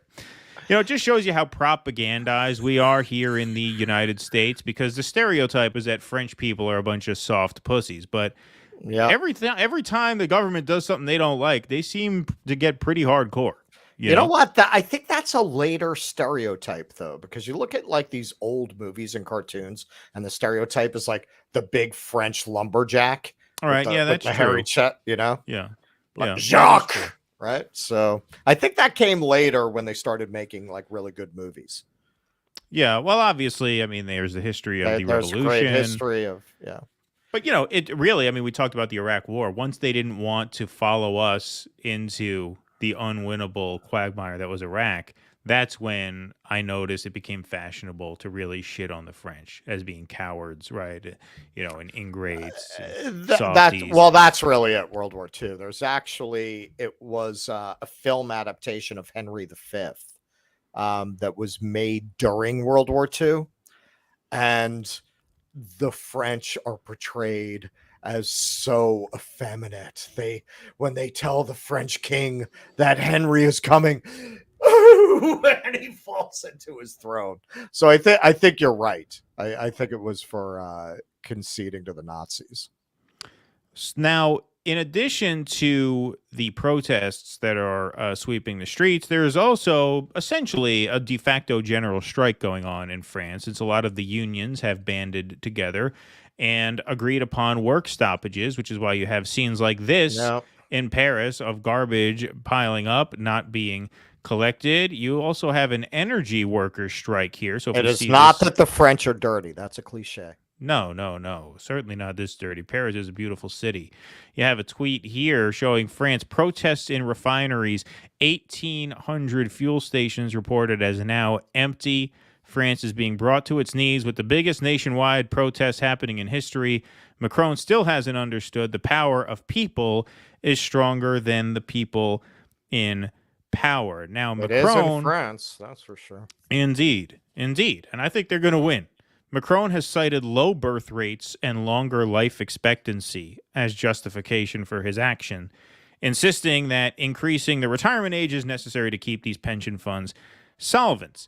Of course, we can debunk that pretty easily, but no one debunks things like this, arguments like this, better than the professor himself, Mr. Richard Wolff, who I thought summed up the motivation of Macron and the oligarchs who prop him up pretty easily and quickly and directly in this brief snippet here. So let's hear from the doctor himself as to what's really motivating this this increase in the retirement age. The conditions of modern French capitalism are such that the business community, the conservatives, the wealthy keep pushing whoever is in power to try to get this done. And the reasoning for that is simple. They don't want to pay the taxes that are part of how this gets funded. And so to save themselves having to pay taxes, this is a small minority of the French, they want to deprive the majority of the French of the pension they've won the right to retire at age 62. So you're going to people who are already exhausted at the end of a life of working like that, and you're going to take away 2 of the few years they have in retirement? No, you're not. I love that. Let's just play that land segment one more time. I just love that. It's just my favorite. Working like that. And you're going to take away 2 of the few years they have in retirement? No, you're not. No, you're not. No, you're not. People saying, no, you're not. Take your Article 49.3, shove it up your ass. You had protesters burning the numbers 493. Really taking no shit. Macron's favorability rating now stands at 28%. And I have to tell you, as much as I am obviously 100% in favor of these protests that are happening right now, this is the frustrating part. This is that frustrating divide between popular will and electoral politics. Because you look at a guy like Emmanuel Macron, they just had an election last year where they had the far-right candidate, Marine Le Pen, and then they had Mélenchon, I forget his first name just flew out of my mind, who was like the Bernie-type candidate in the race. Yep. And you look at a guy like this, a filthy bankster pig like this, and you think, how do you elect these people? How do you go into a voting booth and vote for these people? There's a longer life expectancy, so we have to raise the retirement age. Now, of course, that might begin to make some sort of sense were it not for this other fact that you notice doesn't get mentioned here. Yes, people are living longer than they ever have. It's also true that rich people and corporations are making more money than they ever have. Corporate profits are higher than they've ever been. So if you have a situation where the law and capitalism become incompatible, what is the democratic thing to do? Is the democratic thing to do to change the law to accommodate capitalism? No. The democratic response is to adjust capitalism to accommodate the law, because the law is the expression of the popular will of the people. This is why I say over and over again that capitalism is, of course, inherently anti-democratic. It is at odds with democracy. You have a situation here where the obvious solution is to raise taxes to fund pensions. That's what Richard Wolff said. The majority of people want to retire at 62 like they do now. The majority of people should not have to give another 2 years of their life to their job because they're living longer. If the majority of people are working, by the way, worker productivity has increased, which he goes on to say in that video, which means he's making the corporations and the rich people even more money. Then the obvious solution is for them to kick in a little more money to get the pensions paid. But no, this guy, without the approval of Congress, decides on his own, we're going to raise the retirement age and force these working people to give 2 more years of their life so that I don't have to offend the oligarchs that put me here. And the reason his numbers are so low now is because, to a certain extent, this pisses off even a portion of those PMC French shit libs, the libs du merde, as we call them, who put him in power. Because even if you don't have a real job, even if you are a consultant, right, one of these paper pushers, right, one of these numbers crunchers sits on their, laptop in an air-conditioned office all day and then lectures the working class about how hard they work and how they shouldn't have to pay any of their money, right, to, improve the lives of everybody, right? And how they don't want to socially do that shit regressive for they 2 are. years, right? And socially progressive policies, right? They get their virtue signals in. Even a lot of those people don't want to do that shit for 2 more years. It strikes them as very unfair that they would have to sacrifice another 2 years of their life, even if they don't work real jobs. So there you have it. Vive la France. Well, I just started reading Thomas Frank's The People Know, which is a history of populism. And as Frank will, he's using this as a window into why elites turned it into a dirty word, why they turned it into a synonym for demagoguery, and when really it was a symbol of democracy, of egalitarianism. That's what it had been thought of at the beginning. And some of what he's recounting about the People's Party, the populists, is really fascinating because they were in a similar historical moment.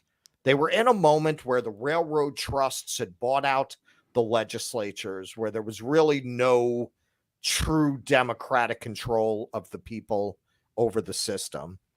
And they formed their party by uniting farmers and the urban workers. And they very openly stated that they had common cause.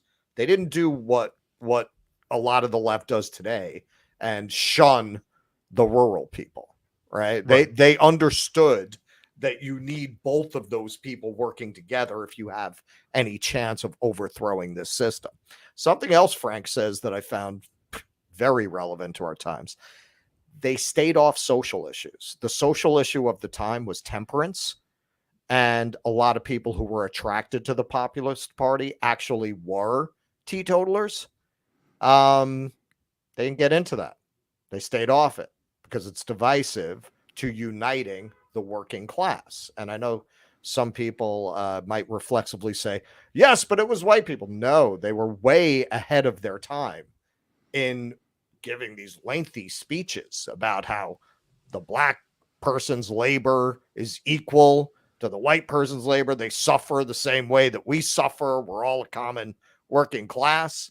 They had women in leadership, and a lot of their ideas did wind up coming to fruition, like fiat money going off the gold standard. That's too complicated to get into, but that was one of their demands. That's what we have now. But the way that they approached it was also they would go into states where Democrats were in charge and they would align with Republicans to get them out, and vice versa. They would go into the other states. They would just kind of play the angles of however they could take power. Now, is that possible today? Of course, back then, they hadn't created all of these laws to make sure you can't do that today. it's much harder now than when they did it. But I feel like another element of it, as I read through this, I feel almost like with the left and the right, it's like the principles that were the populist principles, which Frank in the book makes the point that these have remained. You have these periodic populist uprisings, and the enemies are always the same: bankers, corporations, elites. It's always the same enemies, whether it's right-wing populism, left-wing populism. It's always fighting against those. And he talks about how, this is a certain tradition of elite democracy, is what they believe in, right? What the liberals believe in, basically, right. that a certain number of enlightened elites should really run things, and the people should just kind of let them, right? You can vote for Hillary, or you can vote for Mitt Romney, right? Like that should be the range of your options. Let them handle it. And when you let the people really have democracy, all hell breaks loose and we can't have this. It almost feels like ideologically our landscape now is like a taffy factory of the People's Party principles from 100 years ago exploded and sent fragments of their ideology everywhere. And that's a big part of why it's hard to figure out where to go right now politically, because parts of it are on what we call the right, parts of this ideology are on what we call the left. It all got blown to pieces and scattered around so many different ideas and movements that it's very difficult to bring together a diverse working class movement to fight these people. And I feel like that's by design. Well, sure. I mean, but the design part comes into play when those pieces fall to the ground, and then you have actors sort of corral certain pieces into certain corners and certain other pieces into other corners. But that explosion of populist sentiment can be a very powerful thing, as the French people are proving right now. It doesn't take a genius to know at a certain point, whether you call yourself a socialist or a capitalist or anything. Obviously, I'm more on the socialist side of things. Some in our audience are not. That's fine. Whatever you call yourself, it is not difficult to understand that when you have a situation in which, as Bernie always harped on, and I know people made fun of him for harping on this, but I'm sorry, if you don't understand the defining problem of our time, that 90% of all new wealth goes to the top 1% of earners, like, I'm sorry, you can give him a hard time for harping on that, but that is the main problem. It's very obvious that's the main problem. You cannot have a functioning economy, or I would argue a functioning democracy, under those circumstances. People understand there is plenty of money to go around, and that money is being hoarded by a handful of scumbags. And if they are forced to give more up, then the majority, as Richard Wolff said, can afford to retire when they ought to be allowed to retire. And to ask the vast majority of the French people to give another 2 years of their lives away so that we can't take a little bit more from, yes, the 1% who have gotten 90% of the new wealth, then, yeah, I mean, that's just an obscene ask. It's an obscene and offensive ask, which is why they're rioting and protesting and striking, because, of course, that's the warranted thing to do, right? Right. Well, because they see themselves as... the French never got demoralized into not seeing themselves as having a right to govern themselves.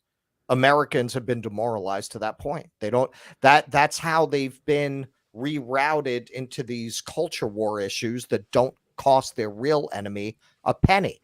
They want us fighting over fucking libraries. They want us fighting over things. None of that hurts them. None of that hurts them. The more our energy is, and then you see right now, this is kind of the thing of the week. Things spread, especially with social media. Certain ideas spread all at once. This week, there's a big backlash. It seems like it was set off by an interview that Russell Brand did with Glenn Greenwald. No red-brown alliance, none of this, none of that. They love that. They love that. Keep talking about that. Keep talking about that. As the great John Lennon said, if you go carrying pictures of Chairman Mao, you ain't going to make it with anyone anyhow. Nobody's listening to your bullshit, okay? Nobody's listening to that. Your lengthy dissertations about Marx. I come from the working class. Unlike most of you, I promise you, They're not interested. They're not interested. You don't know people like that. You don't relate to people like that. You don't know how to communicate to people like that. If you did, you would not have this fantasy that you're going to sit down and start lecturing those people on dialectical materialism and win them over to your side. That's not going to happen. It's not going to go down like that. Yeah, I still don't understand what that is. I still don't get it. And Look I'm at Keaton. I'm someone who has a curiosity about it, and I still don't really understand it. I'll admit to that. I will cop to that. But it's not just that the culture war. We just lost 4 subscribers, Keaton. Yeah, yeah, right. He's a Philistine. He's a charlatan. He's a fake. He's a poser. Doesn't know dialectical materialism. No, I still don't. I've heard people talk about it at length. It goes right over my head. I don't know what the fuck it is. I only watch channels that discuss Hegelian synthesis. Well, no, I mean, look, it's not just that the culture wars are a distraction. The economic arguments themselves that we get forced into having are distractions, right? Should we protect Medicaid expansion or should we defund Medicaid expansion? That is an argument that takes place in a very narrow slice of a political spectrum.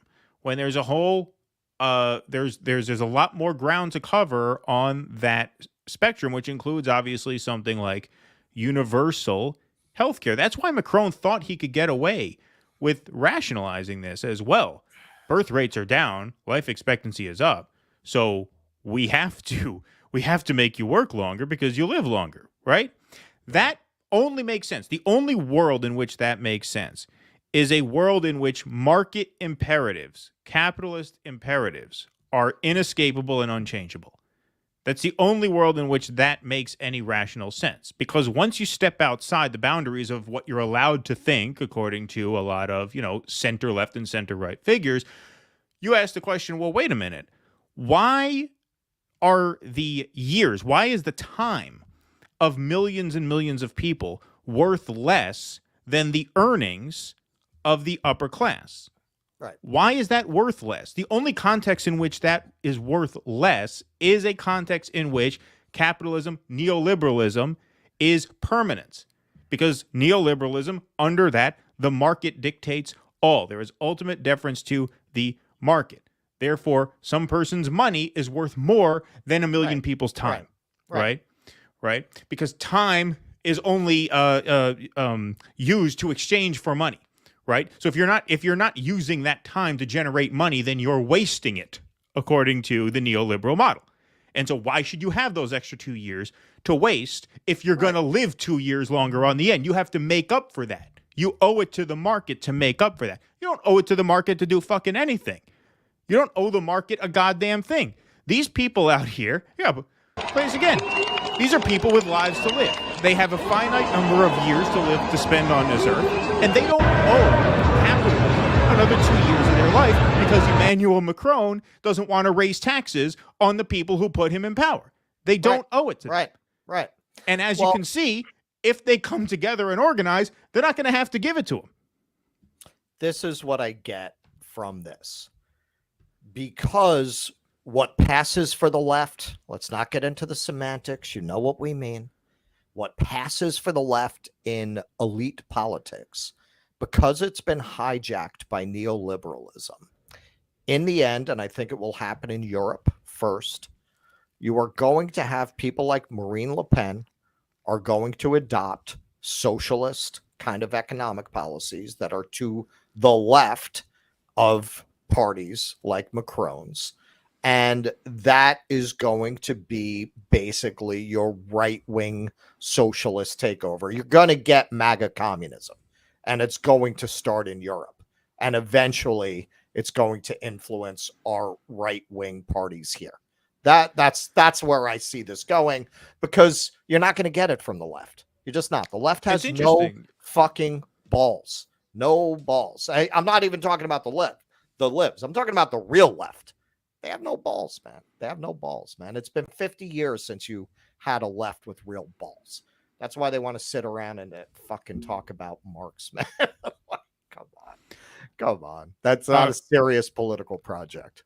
Let's go to Let's do super chats first, and then Virtuoso, I see you there. I'm going to get to you. Don't worry, bud. Let me just knock these two out. Bennett, that's my dad. Thanks for the $5, Dad. 1 million take to the streets of France to protect 2 years of their retirement. We struggle to get 2,000 out to stop nuclear annihilation. Well, yeah, of course. You're absolutely right. Absolutely right. They don't take any shit over there. Every time something happens in France, you see protests, you're like, well, what? There were 6,000 people showed up. We didn't put this in the segment because there's a million things we could have put in the segment. They approved some reservoir that some of the people in the community didn't want there for whatever the reason was. I forget what the exact grievance was. They didn't want the reservoir there. 6,000 people showed up. They end up torching 3 cop cars over a reservoir. In France? Yeah, in France. This is just a couple days ago. See, I got to get this for the soundboard because I just keep thinking of Colonel Kurtz. I'm tired of saying it. Give me 2 divisions of such men, and our troubles here will be over very quickly. Well, yeah, of course. I mean, could you imagine that happening here in the United States? Westchester was rocked today when a crowd of 6,000 people torched 3 police cars over a reservoir opening in their community that they didn't want. Never. Well, that's where you would get the change, and this is where it's very confusing in these times, because who's more likely to do that? You see, I look at the people who did January 6th and I say, wow, if you could point that in the right direction, you might actually accomplish something. Right. That kind of energy. Yeah. That kind of energy pointed in the right direction, because those people have fucking balls. You don't have anybody on the other side who has those kinds of balls, or we're not seeing them. We're not seeing them. I mean, Standing Rock, what did they do there? They got shot with rubber bullets and got dragged off. Chris Bishop, is it time to buy stock in guillotine companies in France? Maybe I can make a few bucks. Pay off my student loans. Well, I don't think those companies are public, so I don't think you could do that. But that's an interesting thought, though. But thank you, Chris. Appreciate it. But yeah, no, I mean, look, we'll see how these unfold. But it's amazing. I mean, it really is a coordinated strike: transportation, energy, garbage removal. They're just going to make the thing stop. That's why they chant "shut it down" at so many of these rallies, because that's what you have to do at a certain point. And that's what they're doing. Virtuoso, you're on the air, patron, caller, and supporter. Are you here to yell at me for not knowing what dialectical materialism is? Probably. No. I thought I was going to hear it already. Yeah, I'll just leave it to those Twitter trolls over there.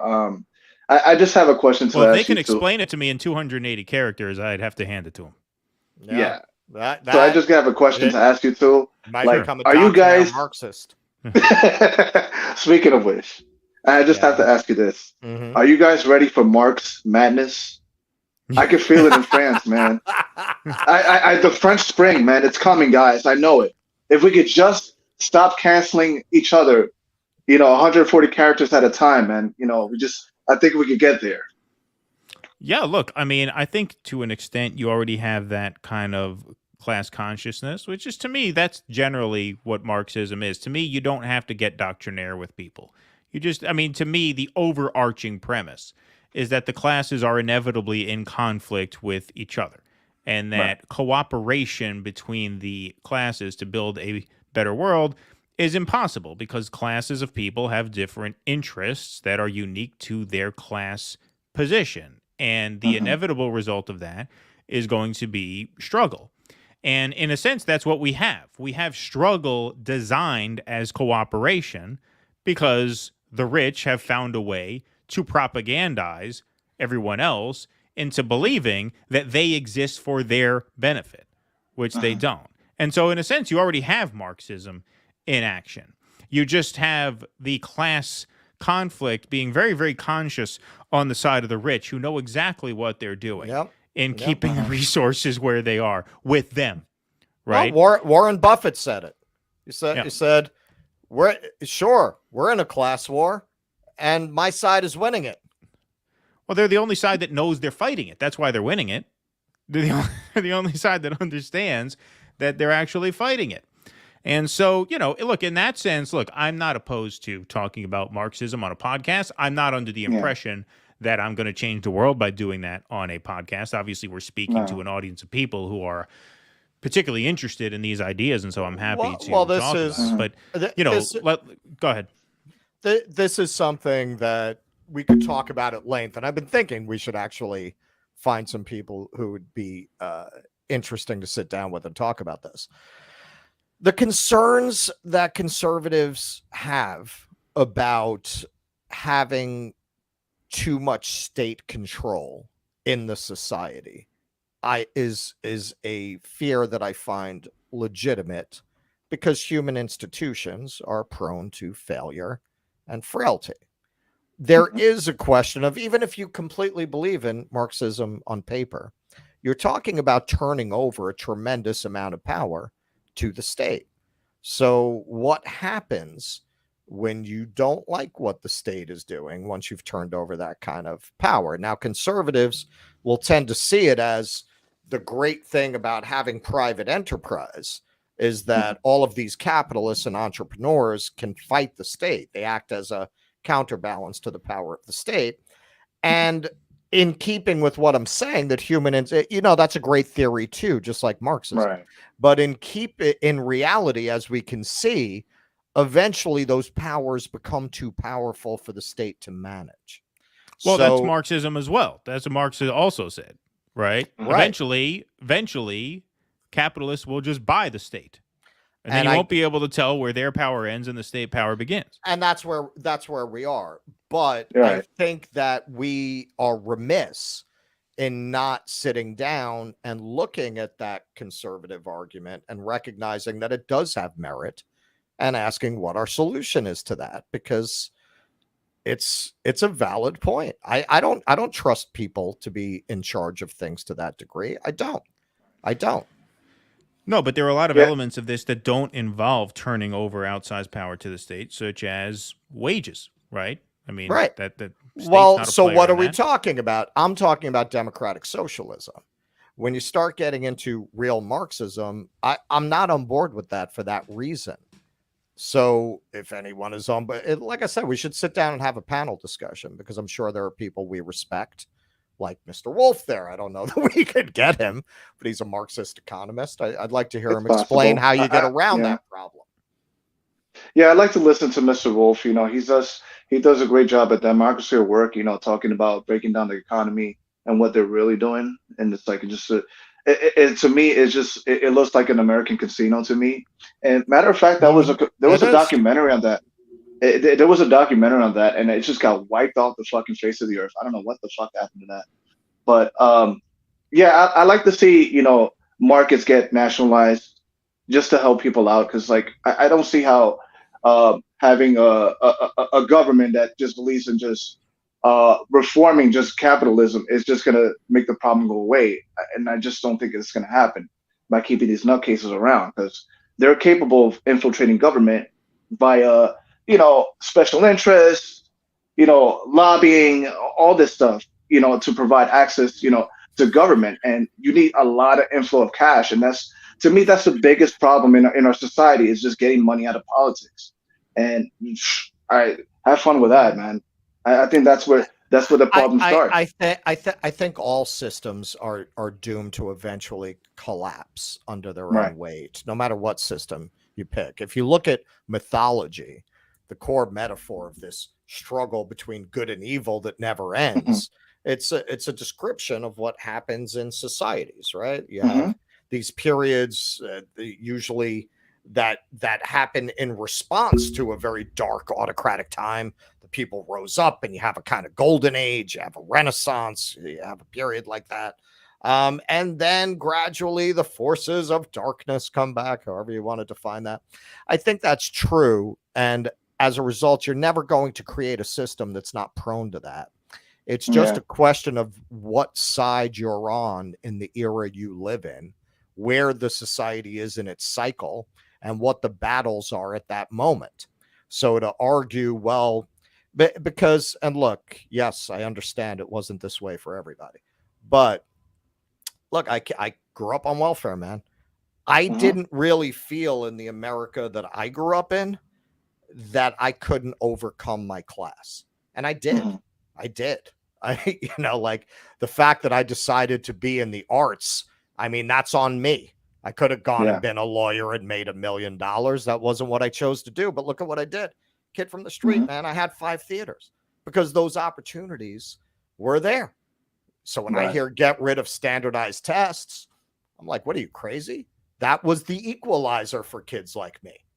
Right. I was able to take that test and show, no, I'm reading at a 12th grade level. So you need to advance me, right?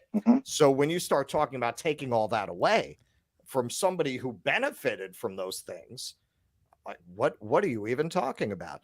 Look, when I went to state school, it was cheap. Right. You know, my tuition was, and it's not relative to inflation, it's not the same as what it is now. My tuition was $600 a semester when I went to state school, which certainly was not the equivalent of what you'd be paying now. And then when I went out into the world, storefronts were cheap. I was able to go open a theater with my money. There was cash around. So I experienced a system that was more like what America wants to believe it is than what like they can still now. help you out and be an entrepreneur, but you look at it now and it's like it looks more like less tangible. Listen, I can't do what I did now.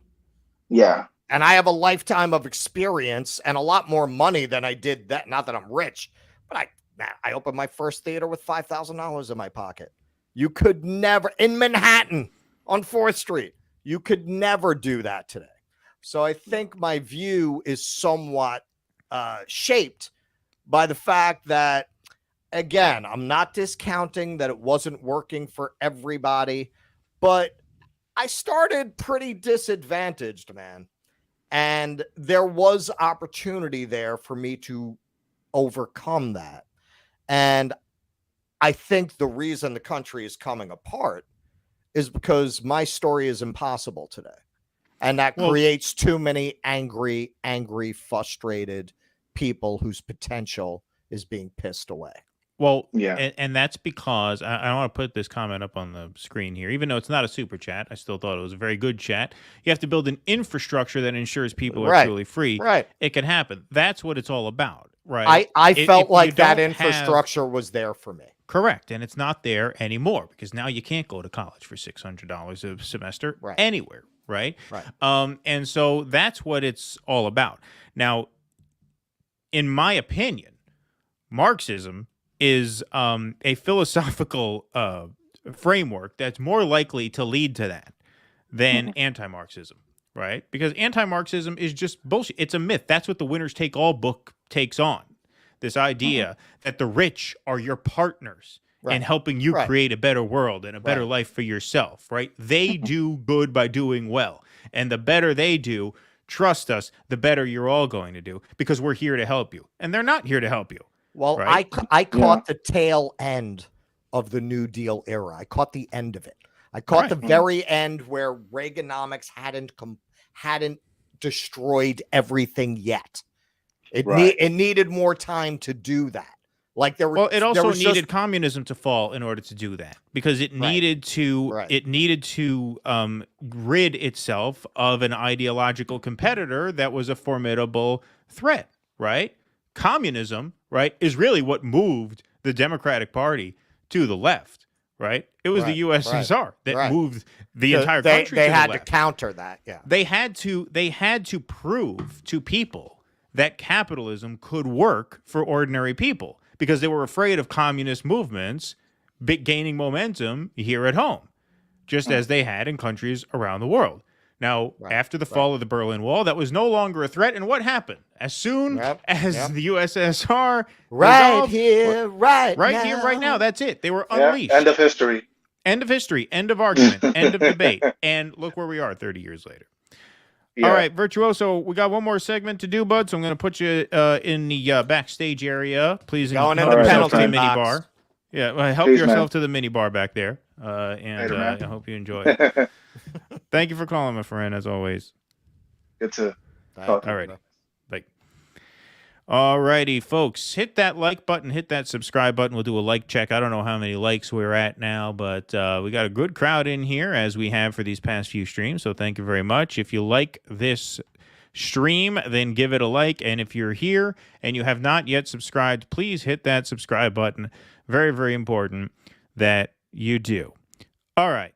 This final segment of the evening is a true gift from the podcast gods. This is just an absolutely golden piece of footage. Hillary Clinton is teaching a course at Columbia University called Rape Apologia for the Feminist Leaders of Tomorrow. So if you are, say, a woman who seeks political power, but you have no political talent, and you come across a man in your life who has a lot of political talent, who falls for you and asks you to take his hand in marriage, you obviously accept because you understand that having no talent yourself, you're going to have to ride his coattails. Exactly. Right? Yeah. To actually achieve the level of power that you want to achieve. All good so far. What happens when you find out that he has a habit of sexually harassing, sexually assaulting, and likely even raping other women? How do you not only forgive him for that, but how do you publicly defend him for that? That's not easy to do. That's not easy to do. So thankfully, Hillary Clinton is teaching a college-level course on that at Columbia University this fall. You know, a lot of very ambitious female undergrads there. I encourage them all to sign up. I think it'll come really in handy in your future endeavors. I encourage everybody to sign up for that. Hey, man, you know, Columbia has always been a trailblazer. You know, Rogers and Hart were alumni there. They were doing what back then they would have called comic operas, little short plays. And hey, boom, they went on to write Oklahoma, the first musical. That's where Enrique Fermi, the physicist, secretly developed the atom bomb, worked out the equations for the Manhattan Project. And now, once again, they are blazing a trail by platforming a woman who spent her career shutting down the women that her husband assaulted. I think that's amazing. Oh, hold on. Wait a minute. Hold on. Sorry. I had to look that up. Somebody just posted a comment. That's not right. Turns out, see, this seems even more ridiculous than that. Turns out she's teaching a course on foreign policy decision-making. Oh. Not on rape apologia? Because she's good at covering up her husband's rape. She's been very skillful at that. She's been very talented in helping her husband get away with all the sexual assaults and things like that. But foreign policy decision making doesn't seem like something she's particularly qualified for, given that a good 99% of her foreign policy decisions have been utterly disastrous. But let's see what this course is about. They put out a video. Let's see if they can win us over here. All right. I wonder why Columbia wouldn't lean into her strengths. Yeah, it is strange. I don't get it. It is strange. That's like getting Stanley Kubrick to teach a cooking class. Yeah, right. Exactly. Why? Let's see what this course is all about. Oh my God. What is it? It's Hillary Clinton. She's running. What? What? Hillary's running again? I know. I heard that's so crazy. This is wild. She's running again. Okay, stop. I have to pause it right there before we get to the reveal. Okay, stop. Just that. It's wild. She's running it. Now, obviously, this is scripted, right? But they are marketing this to students, right, who are supposedly very excited to have Hillary Clinton come and give a lecture. Only on an Ivy League campus would a campaign announcement come with this level of enthusiasm. And what this video shows is not just the vapidity and sort of banality of these Ivy League elite institutions, but the just bone deep evil and utter disregard for real life that they have. I'll explain what I mean by that after we play this, if we can get through it, because this is really something. She's running again. Here I am. Hillary, you're running again. Well, I sure am, Karen. I just got here early for the new class we're teaching together on foreign policy decision-making. Kill me Classes now. don't start until September. Yeah, but I wanted to be prepared, Karen. You know, when it comes to crisis situations, you've always got to be prepared. Prepared? Yeah. I think you're more prepared than anyone to teach this course. Now, what are we going to call it? Inside the Situation Room. Yes. and I'll cover the theory of political decision-making and strategy. And I'll cover what it was actually like in the room during the bin Laden raid, the Iran sanctions, the Gaza ceasefire, you name it. I just named, you name it. I just named 3 of my, 900 foreign policy decisions in my life. I named the 3 that didn't end in absolute catastrophe, the way the other 897 of them have. Yeah, just, and so on and so forth. Honduras. Oh, no, I probably shouldn't mention that one. No, I don't know what. Shouldn't teach about that. You think they're going to have a class on her Iraq vote? The Iraq vote, we came, we saw, he died thing. Yeah. I'm wondering what the lectures are going to be there. All right, here we go. Hey, but are you ready for whatever questions the students throw at you? Bring it on. Now, if you'll excuse me, Karen. Oh, my God. I've got to run. Oh, my God. She's you heard the secretary. Horrible. If you get inside the Situation Room, come prepared. Inside the Situation Room. Inside the Situation Room is the safest place. Yeah. Inside the Situation Room is the safest place you can be if Hillary is inside the Situation Room. Because when she's in the Situation Room, everywhere outside the Situation Room is liable to blow at any second, right? So it's better to be alongside her than anywhere else in the world, I suppose. But go ahead. Okay, my man, Robert Penner, you're probably here. Yo, let's talk, man. We're going to Colombia. We're going to go interview these people. We got to ask, because I'm like a mile from Columbia. Like where that's shot, I'm like a mile from there. Yeah, I have got to go on campus and start asking people what they think about this. Interview the students. Well, when the course starts in the fall, you should go interview the students who are enrolled. See what they have to say about being enrolled in this course. No, it's just incredible. It's just absolutely incredible. It just exposes these Ivy League institutions for how evil they are. It's not just that they are vapid and banal, right, or out of touch. It's the psychotic evil to give Hillary Clinton a class called In the Situation Room about her foreign policy decisions. At a certain point, your disregard for the implications of a person's decisions becomes evil. Certainly if you're smart enough to know better, which certainly the dean of Columbia University is. And this is the point that I've made about these people from day one. The reason they idolize Hillary Clinton is because she represents to them the pursuit of power, the ruthless pursuit of power.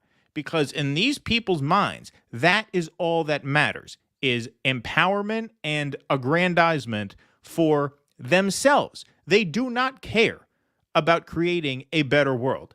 They care about creating a nicer world for themselves. And their vision of a nicer world is one in which ambitious, young, rich, privileged bimbos have an easier time obtaining absolute power. And Hillary Clinton represents the closest that they've ever come to that. And so they love her for it. How she wields that power, what she does with that power, the implications of how she puts that power into action doesn't even matter to these people. It matters nothing to these people because in their world, all that matters is the pursuit. It is all about them. They don't give a flying fuck about anyone else, which is why they have no problem whatsoever. In fact, they are proud to host this psychotic mass murdering maniac have a course called In the Situation Room, Foreign Policy Decision Making with Hillary Clinton. Politics for them are aesthetic. It's not, they don't have political views. They don't have political opinions. This is just an aristocracy being trained to take their places in the aristocratic class. That's what people at this university are. And that's why they don't have any particular opinions about what Hillary Clinton actually did. Because that's it. They know what she did. These are informed people. These aren't idiots. This is Columbia. Sure. What do you think? They don't know? Well, sure, they know, but they've swallowed the whole technocratic neoliberal idea that our elites don't really make mistakes. And when they're wrong, it's because it was a very complicated situation and you just don't get it. And even if they turned out to be wrong, nobody could have done better in that situation. It was so complicated. There were so many pieces on the board, and you just don't get all of these complex geopolitical elements to the story. That's how they're trained to think, and they're being trained to be McKinsey consultants, to be Goldman Sachs goons, to be people in the State Department. And the only way you get in to those places is if you absorb the attitudes of the elites. You know, this is like if you had a school that trains you to join the court of Louis XIV. What do you walk around questioning the aristocracy and its prerogatives? No, you parrot the talking points. That's how you join that class. That's how you get invited to court. They're all trying to be invited to court. That's it. They're going to go to various little duties within the court of Louis XIV.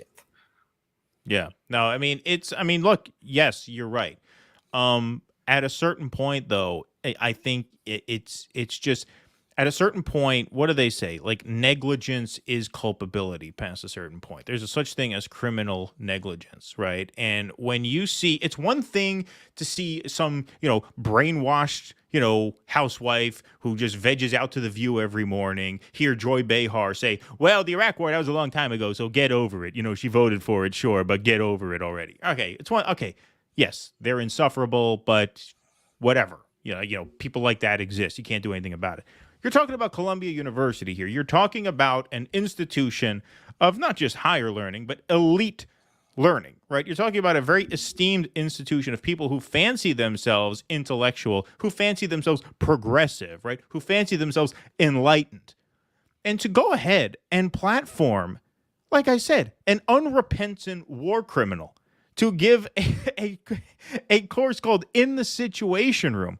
At that point, you are proactively celebrating the mass murder of people around the world, which I will have you say is quite unwoke. And to tie this into some other topics that we're not talking about this evening, but maybe this answers some people's questions about why we are critical of things like CRT and gender-neutral language, because what do I say about college all the time? It is not, you don't go to college to overthrow the system. You go to college to benefit from the system and talk like you feel really bad about benefiting from the system. So the same person who goes and listens to this murderer lecture them about foreign policy decisions, in the next course, they're going to learn about critical race theory. And they're going to think, well, what a great person I am for understanding and processing my whiteness and the privilege that comes with it, right? That gives them the sort of moral off-ramp, right? It gives them this sort of moral leeway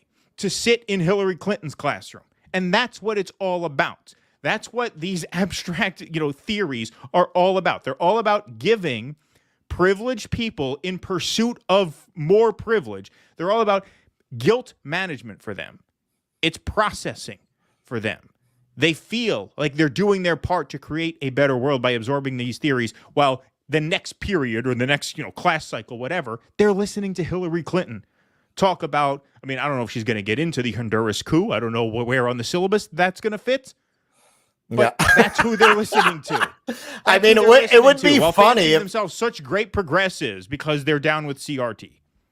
It would be funny if you actually had like one student with a brain who asked her questions like that in class. Well, yeah, like asked her about. That will go triple viral. That'll go viral like COVID. If that's true. Somebody asks her a question like that, it could happen. You never know if one of them managed to slip through. But yeah, this is part of why I talk about the very granular identity categories and the density of the language of those social justice movements.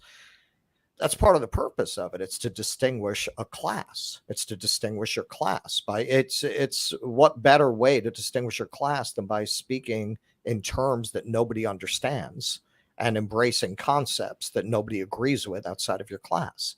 that's elevating yourself above other people, right? Well, you don't get it. If you ever debate these people, they'll so quickly go to dense jargon, because that's the whole point.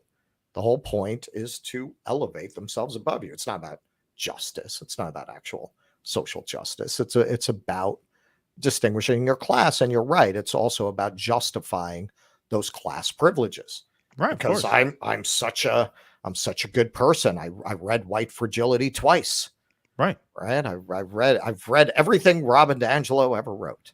I even bought the Black Panther comic book written by whoever enrolls in this class is a bad person.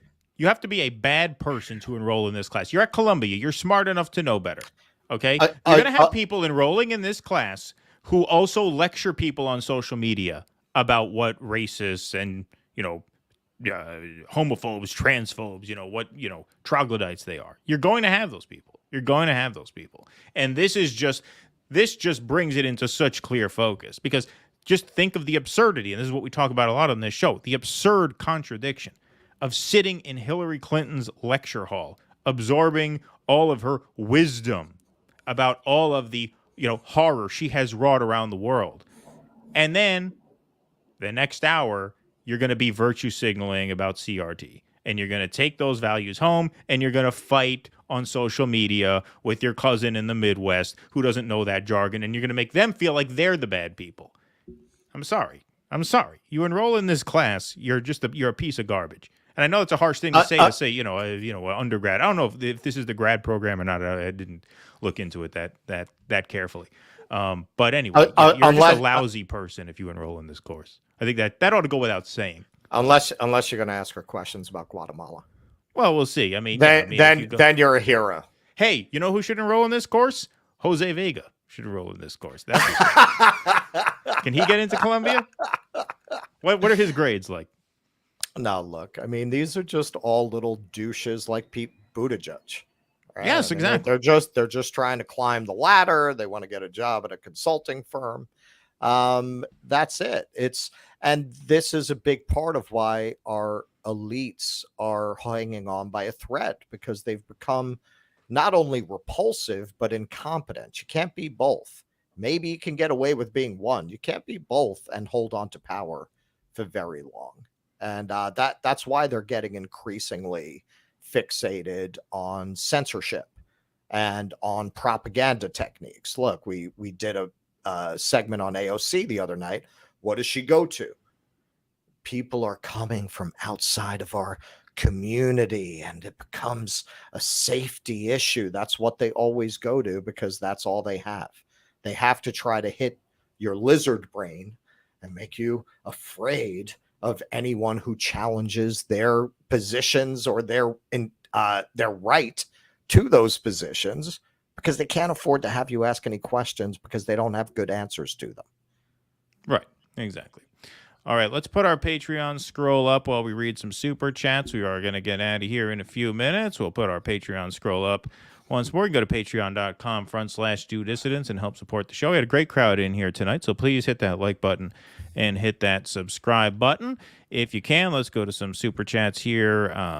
Let's see. Let me get my house in order here. All right. Hillary on day one. Christian Drake, thank you for the $5, my friend. How to turn anger with your husband's philandering toward Middle Eastern nations. Like Libya, right? Yeah. Anger processing. Yeah, that's good. Anger management through international warfare. There you go. Virtuoso, thanks for the $5 again, my friend. Here's a sweet irony. Obama and Hillary oversaw the coup in Honduras back in 2009 only for the country, yes, to see its first female socialist president. That's true. That is irony. Good point. Russell, did you star this for any reason? Oh, yeah. Because this guy keeps bothering the fucking people in the chat. So I want to address this, because this is the second time with this idiot. All right. So Gavin or Zach, whichever one of you this is, I don't watch the chat. I'm doing a show. I'm not looking at it. My question is, what kind of a pathetic, sick fuck is so desperate for attention that they're going to repeatedly come back to a show that they clearly hate to talk about a couple of comments from a couple of months ago. I haven't not commented because I'm afraid. I didn't comment the first time because I didn't see it. This time I'm not commenting because I'm doing a show, and frankly, you're not worth the sweat off my fucking balls. So stop coming over here, bothering people. Going forward, you're just going to be blocked. Not for me. I'm not watching it. But for the cool people who are hanging out in our chat. So why don't you go back over to the Vanguard guys and give them the dirty Sanchez that you clearly are dying to give them. And with that, you are gone. All right. Well, there you go. I didn't see it. Honestly, I happened to notice it. I was looking between segments on it. All right. Well, there you go. A little bit of house cleaning there. Virtuoso, thanks again for the $5, my friend. Here's this. Oh, no, sorry. It was the wrong one. You gave us another one. Sorry, man. If Wolf Blitzer isn't teaching this Situation Room course, I want my money back. He should come and do a guest appearance. I think maybe he's in the D.C. branch. I don't know if he's in the New York room. But, well, maybe he'll do a guest appearance. Yeah, maybe a guest appearance. Indeed. See, now I have the patrons on 2 different scrolls, so that helps us out. All right, let's see if we got anything else. Did you block the Autumn Leaves guy or no? I blocked him, yeah. Oh, okay. All right. Well, because he's bothering everybody, man. Yeah, I mean, right, exactly. I mean, if you make it difficult for people to enjoy the flow of the conversation, then why? I don't think that's Gavin or Zach, though. I think that's one of their fans. Yeah, I was only kidding. I know. I'm just kidding. All right. Well, look, you gave him what he wanted. He wanted attention. Right? He wanted attention, clearly. He could still watch, just can't bother the chat anymore. Okay, this is what I don't get. Hey, Autumn Leaves, let me give you a recommendation. If you follow us on Twitter @DoDissidents, you control us over there. We live stream on Twitter as well, and I encourage people to troll us on Twitter because it's just great for engagement and it's fun. So go over there and have at it. @DoDissidents. Go over there, check out the live stream, and troll us there. You can go to our Facebook page, troll them. This is what I really don't understand, though. Like, I have shows that I hate. How pathetic do you have to be to care that much? Like, we've been on for fucking 2.5 hours. Really? You have nothing better to do with your time than watch a show you hate in the hope that you'll get noticed? In the chat, like, what the fuck is wrong with you? That's incredible to me. I just don't understand what people like that are thinking. You guys fans of Barbra Streisand and Celine Dion. What is that a reference to? This just came in a minute ago. I think that's well, no, because it gave us money, or although maybe he just gave us money. No, Meteor Dreams has given us I'm pretty sure Meteor Dreams gave us a super chat last night. I don't think they're a troll or anything. Oh, I think that's a troll. I think that's a sincere question. Okay. Well, I am going to tell you, it's kind of a cliche that members of the LGBTQ community particularly enjoy those singers. Not that there's anything wrong with that. Well, I thought Bette Midler was the one who. Well, she's another one. She's the icon. Yeah. All right, I'll tell you guys a fun tour guide story. There's a building in New York. I love it. It's actually my favorite building in New York, the San Remo. It was built as this beautiful hotel, but by the 70s, it was an SRO, meaning you rent the room and like it's 1 bathroom per 4 rooms. You don't have a stove, you have a hot plate. It was like that. And at that time, at the time it was built, they had the world's 2nd largest indoor swimming pool. And that became a gay cabaret. And 2 people who got their start there was Bette Midler and her piano accompanist, Barry Manilow. Where's the San Remo? Is that Upper West Side? Oh, hang on. Did I say the San Remo? Yeah. That's not what I meant. That is my New York tree is gone. That's the Ansonia. I meant the Ansonia. Oh, well, the Ansonia, yeah, that's a great building. Well, that's Upper West Side. I love that building. Yeah, the Ansonia is a beautiful building. Yeah. That's a few blocks from the San Remo. Yeah, the San Remo is like on Central Park West, right? That's on Central Park West with the 2 towers. It's very iconic.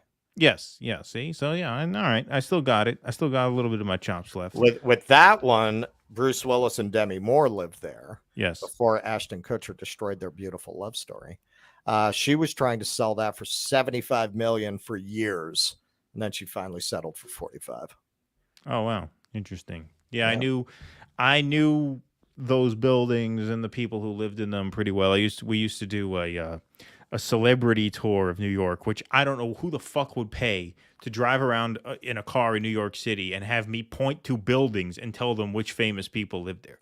Like, how boring. Yeah, it's not like driving around the Hollywood Hills. Right, exactly. The Hollywood Hills, it's a vibe, it's a scene. There's views, there's mansions. They kind of, every place kind of looks different, right? This is just you're driving through the city looking at these buildings. And I gave that tour once because it's basically, what it's basically is like the uptown loop that the buses do. Up Central Park West, across 125th in Harlem, see all the clubs there, the Apollo Theater, right? And then go back down the east side, Fifth Avenue, all the old money there. I did that tour once on the 10-year anniversary of 9/11 when security was absolutely through the roof. All the bridges and the tunnels were checking cars. There were checkpoints at all of them. It took 6 hours to give that tour. It was the most torturous tour guide experience of my life. I felt so bad for the people in the car. I'm like, they paid a decent amount of money and they're sitting in traffic for 6 hours. Like, it's torture. It's absolutely horrible. That's not a tour I could do. It would drive me crazy. Yeah. I mean, I would basically just do anything to get paid. I didn't really care. Didn't really matter to me whether the people had a great time or not, to be honest. Fuck them. Hang on. Did I misgender Autumn Leaves? I misgendered Autumn Leaves. Listen, man. I mean, it's a credit to women because when somebody's that like sick and deranged about obsessing on like online shit, I just assume it's a dude because that's not common with women. Yeah. No, that is not common with women. I agree. Love you guys. Feckham Russell. Thanks, Taya. Appreciate it, Taya. Taya Smith. Yeah, Meteor Dream says it was a sincere question. Next time. Yeah, no, I don't think Meteor Dreams was trolling us. Oh yeah, no, I realize that. Thank you, Meteor Dream. Next, I'm gonna make you do the "that's not a knife" line next time you come on, Taya. I'm warning you. Columbia should invite Bill Kristol and John Bolton to teach with Hillary, ditch the clown show, and go full circus. Yeah. No, you're right. Like, if you're gonna go there, just go there. It's not like their students are gonna notice that there's something wrong with having those three teaching about foreign policy. No, but this goes to what I'm saying. That's 3 times the number of people to make contacts with to get a job at a think tank. Yeah, but Bill Kristol is not a triumph in their mind, right? Because he's a man. John Bolton is not a triumph. Hillary Clinton is a queen to them. Yeah, right. Why? Because she obtained power. And in their mind, she should have obtained the ultimate power. That's why they idolize her. They respect her pursuit of power. Honestly, hasn't the way that the Biden presidency gone told you anything about how the Hillary presidency would have gone in regards to foreign policy? The Democrats are a wholly owned subsidiary of the arms manufacturing industry. And not that the Republicans aren't, but Trump was this crazy fuck. You know, he looked at it. I never even felt like it was a moral issue. It was a New York real estate thing. Well, where's the money in this? Where that I don't see the upside. What's the upside in committing trillions of dollars to go fight over there? That I think that was honestly his attitude towards it, but it kept us out of wars. I mean, with Hillary, the theater was going to be Syria. That's what she wanted. She wanted a no-fly zone over Syria, and that would have baited the Russians into a confrontation, and that's it. It would have been on. And people who were concerned about that were accused of fear-mongering and conspiratorial thinking, and, oh, you're just saying this because you're a closet Trumper. Well, look how that worked out, right? Within a year of the Democrats taking the reins, it wasn't Syria, now it was Ukraine, but we got the war with Russia that we knew we were going to get. Well, we showed the video on the show of Lindsey Graham and who was he with? John McCain and Amy Klobuchar. Going over there years ago, ginning up the Ukrainians to get into a war with Russia. Yeah. Yep. He said this next year is going to be a year of offense. Yep. A year of offense. And we believe that you will win, and we'll do everything we can to help you. All right. I guess that's a wrap on this show tonight, is it not? Did we get a couple of other super chats? Do we get any more come in? Catch them. I didn't Got see. them all? Maybe I missed them. No, I could be right. You could be right. I'm gonna scroll back a little Starred bit. a couple things. No. It was a sincere questions. The last one. That was the last one, right? Okay, Yep, yeah, I yep, think yep, I got yep. them all. Yep, we're good. Alrighty, everybody. Well, we hope you enjoyed this evening's program. Thank you guys very much for watching. We got a new patron while we were on the air here, Ronnie G. So I'll put you on next show's scroll. But Ronnie, thank you very much. Oh, for did signing you, up if you're did watching. you give credit? I starred him. Somebody got the movie reference. Oh, no. I starred that. You did star it? Yeah. It wasn't. The Blues Brothers. It was the Blues Brothers. There you go. Bigland got it. Good job. Cover charge $2. That's a lot of entertainment for $2. All right, everybody. Well, I guess that is a wrap for us tonight, is it not? That is a Man, I wrap. feel like we've been doing this show a lot. Well, we have. We did 3 shows in the last 4 days. Yep. Right? And then we got to do some more stuff tomorrow. We're going to be recording some Patreon materials tomorrow. We're like the Beatles in Hamburg. Yeah, right. Exactly.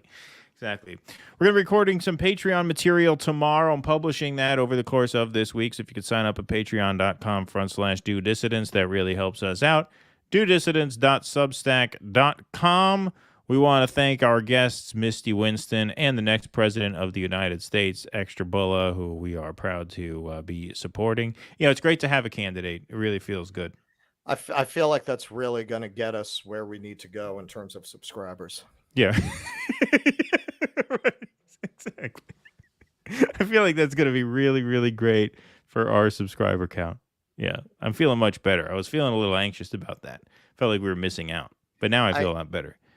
Yeah, man. I mean, how are you how are you going to affect the system with less than 1 million subscribers?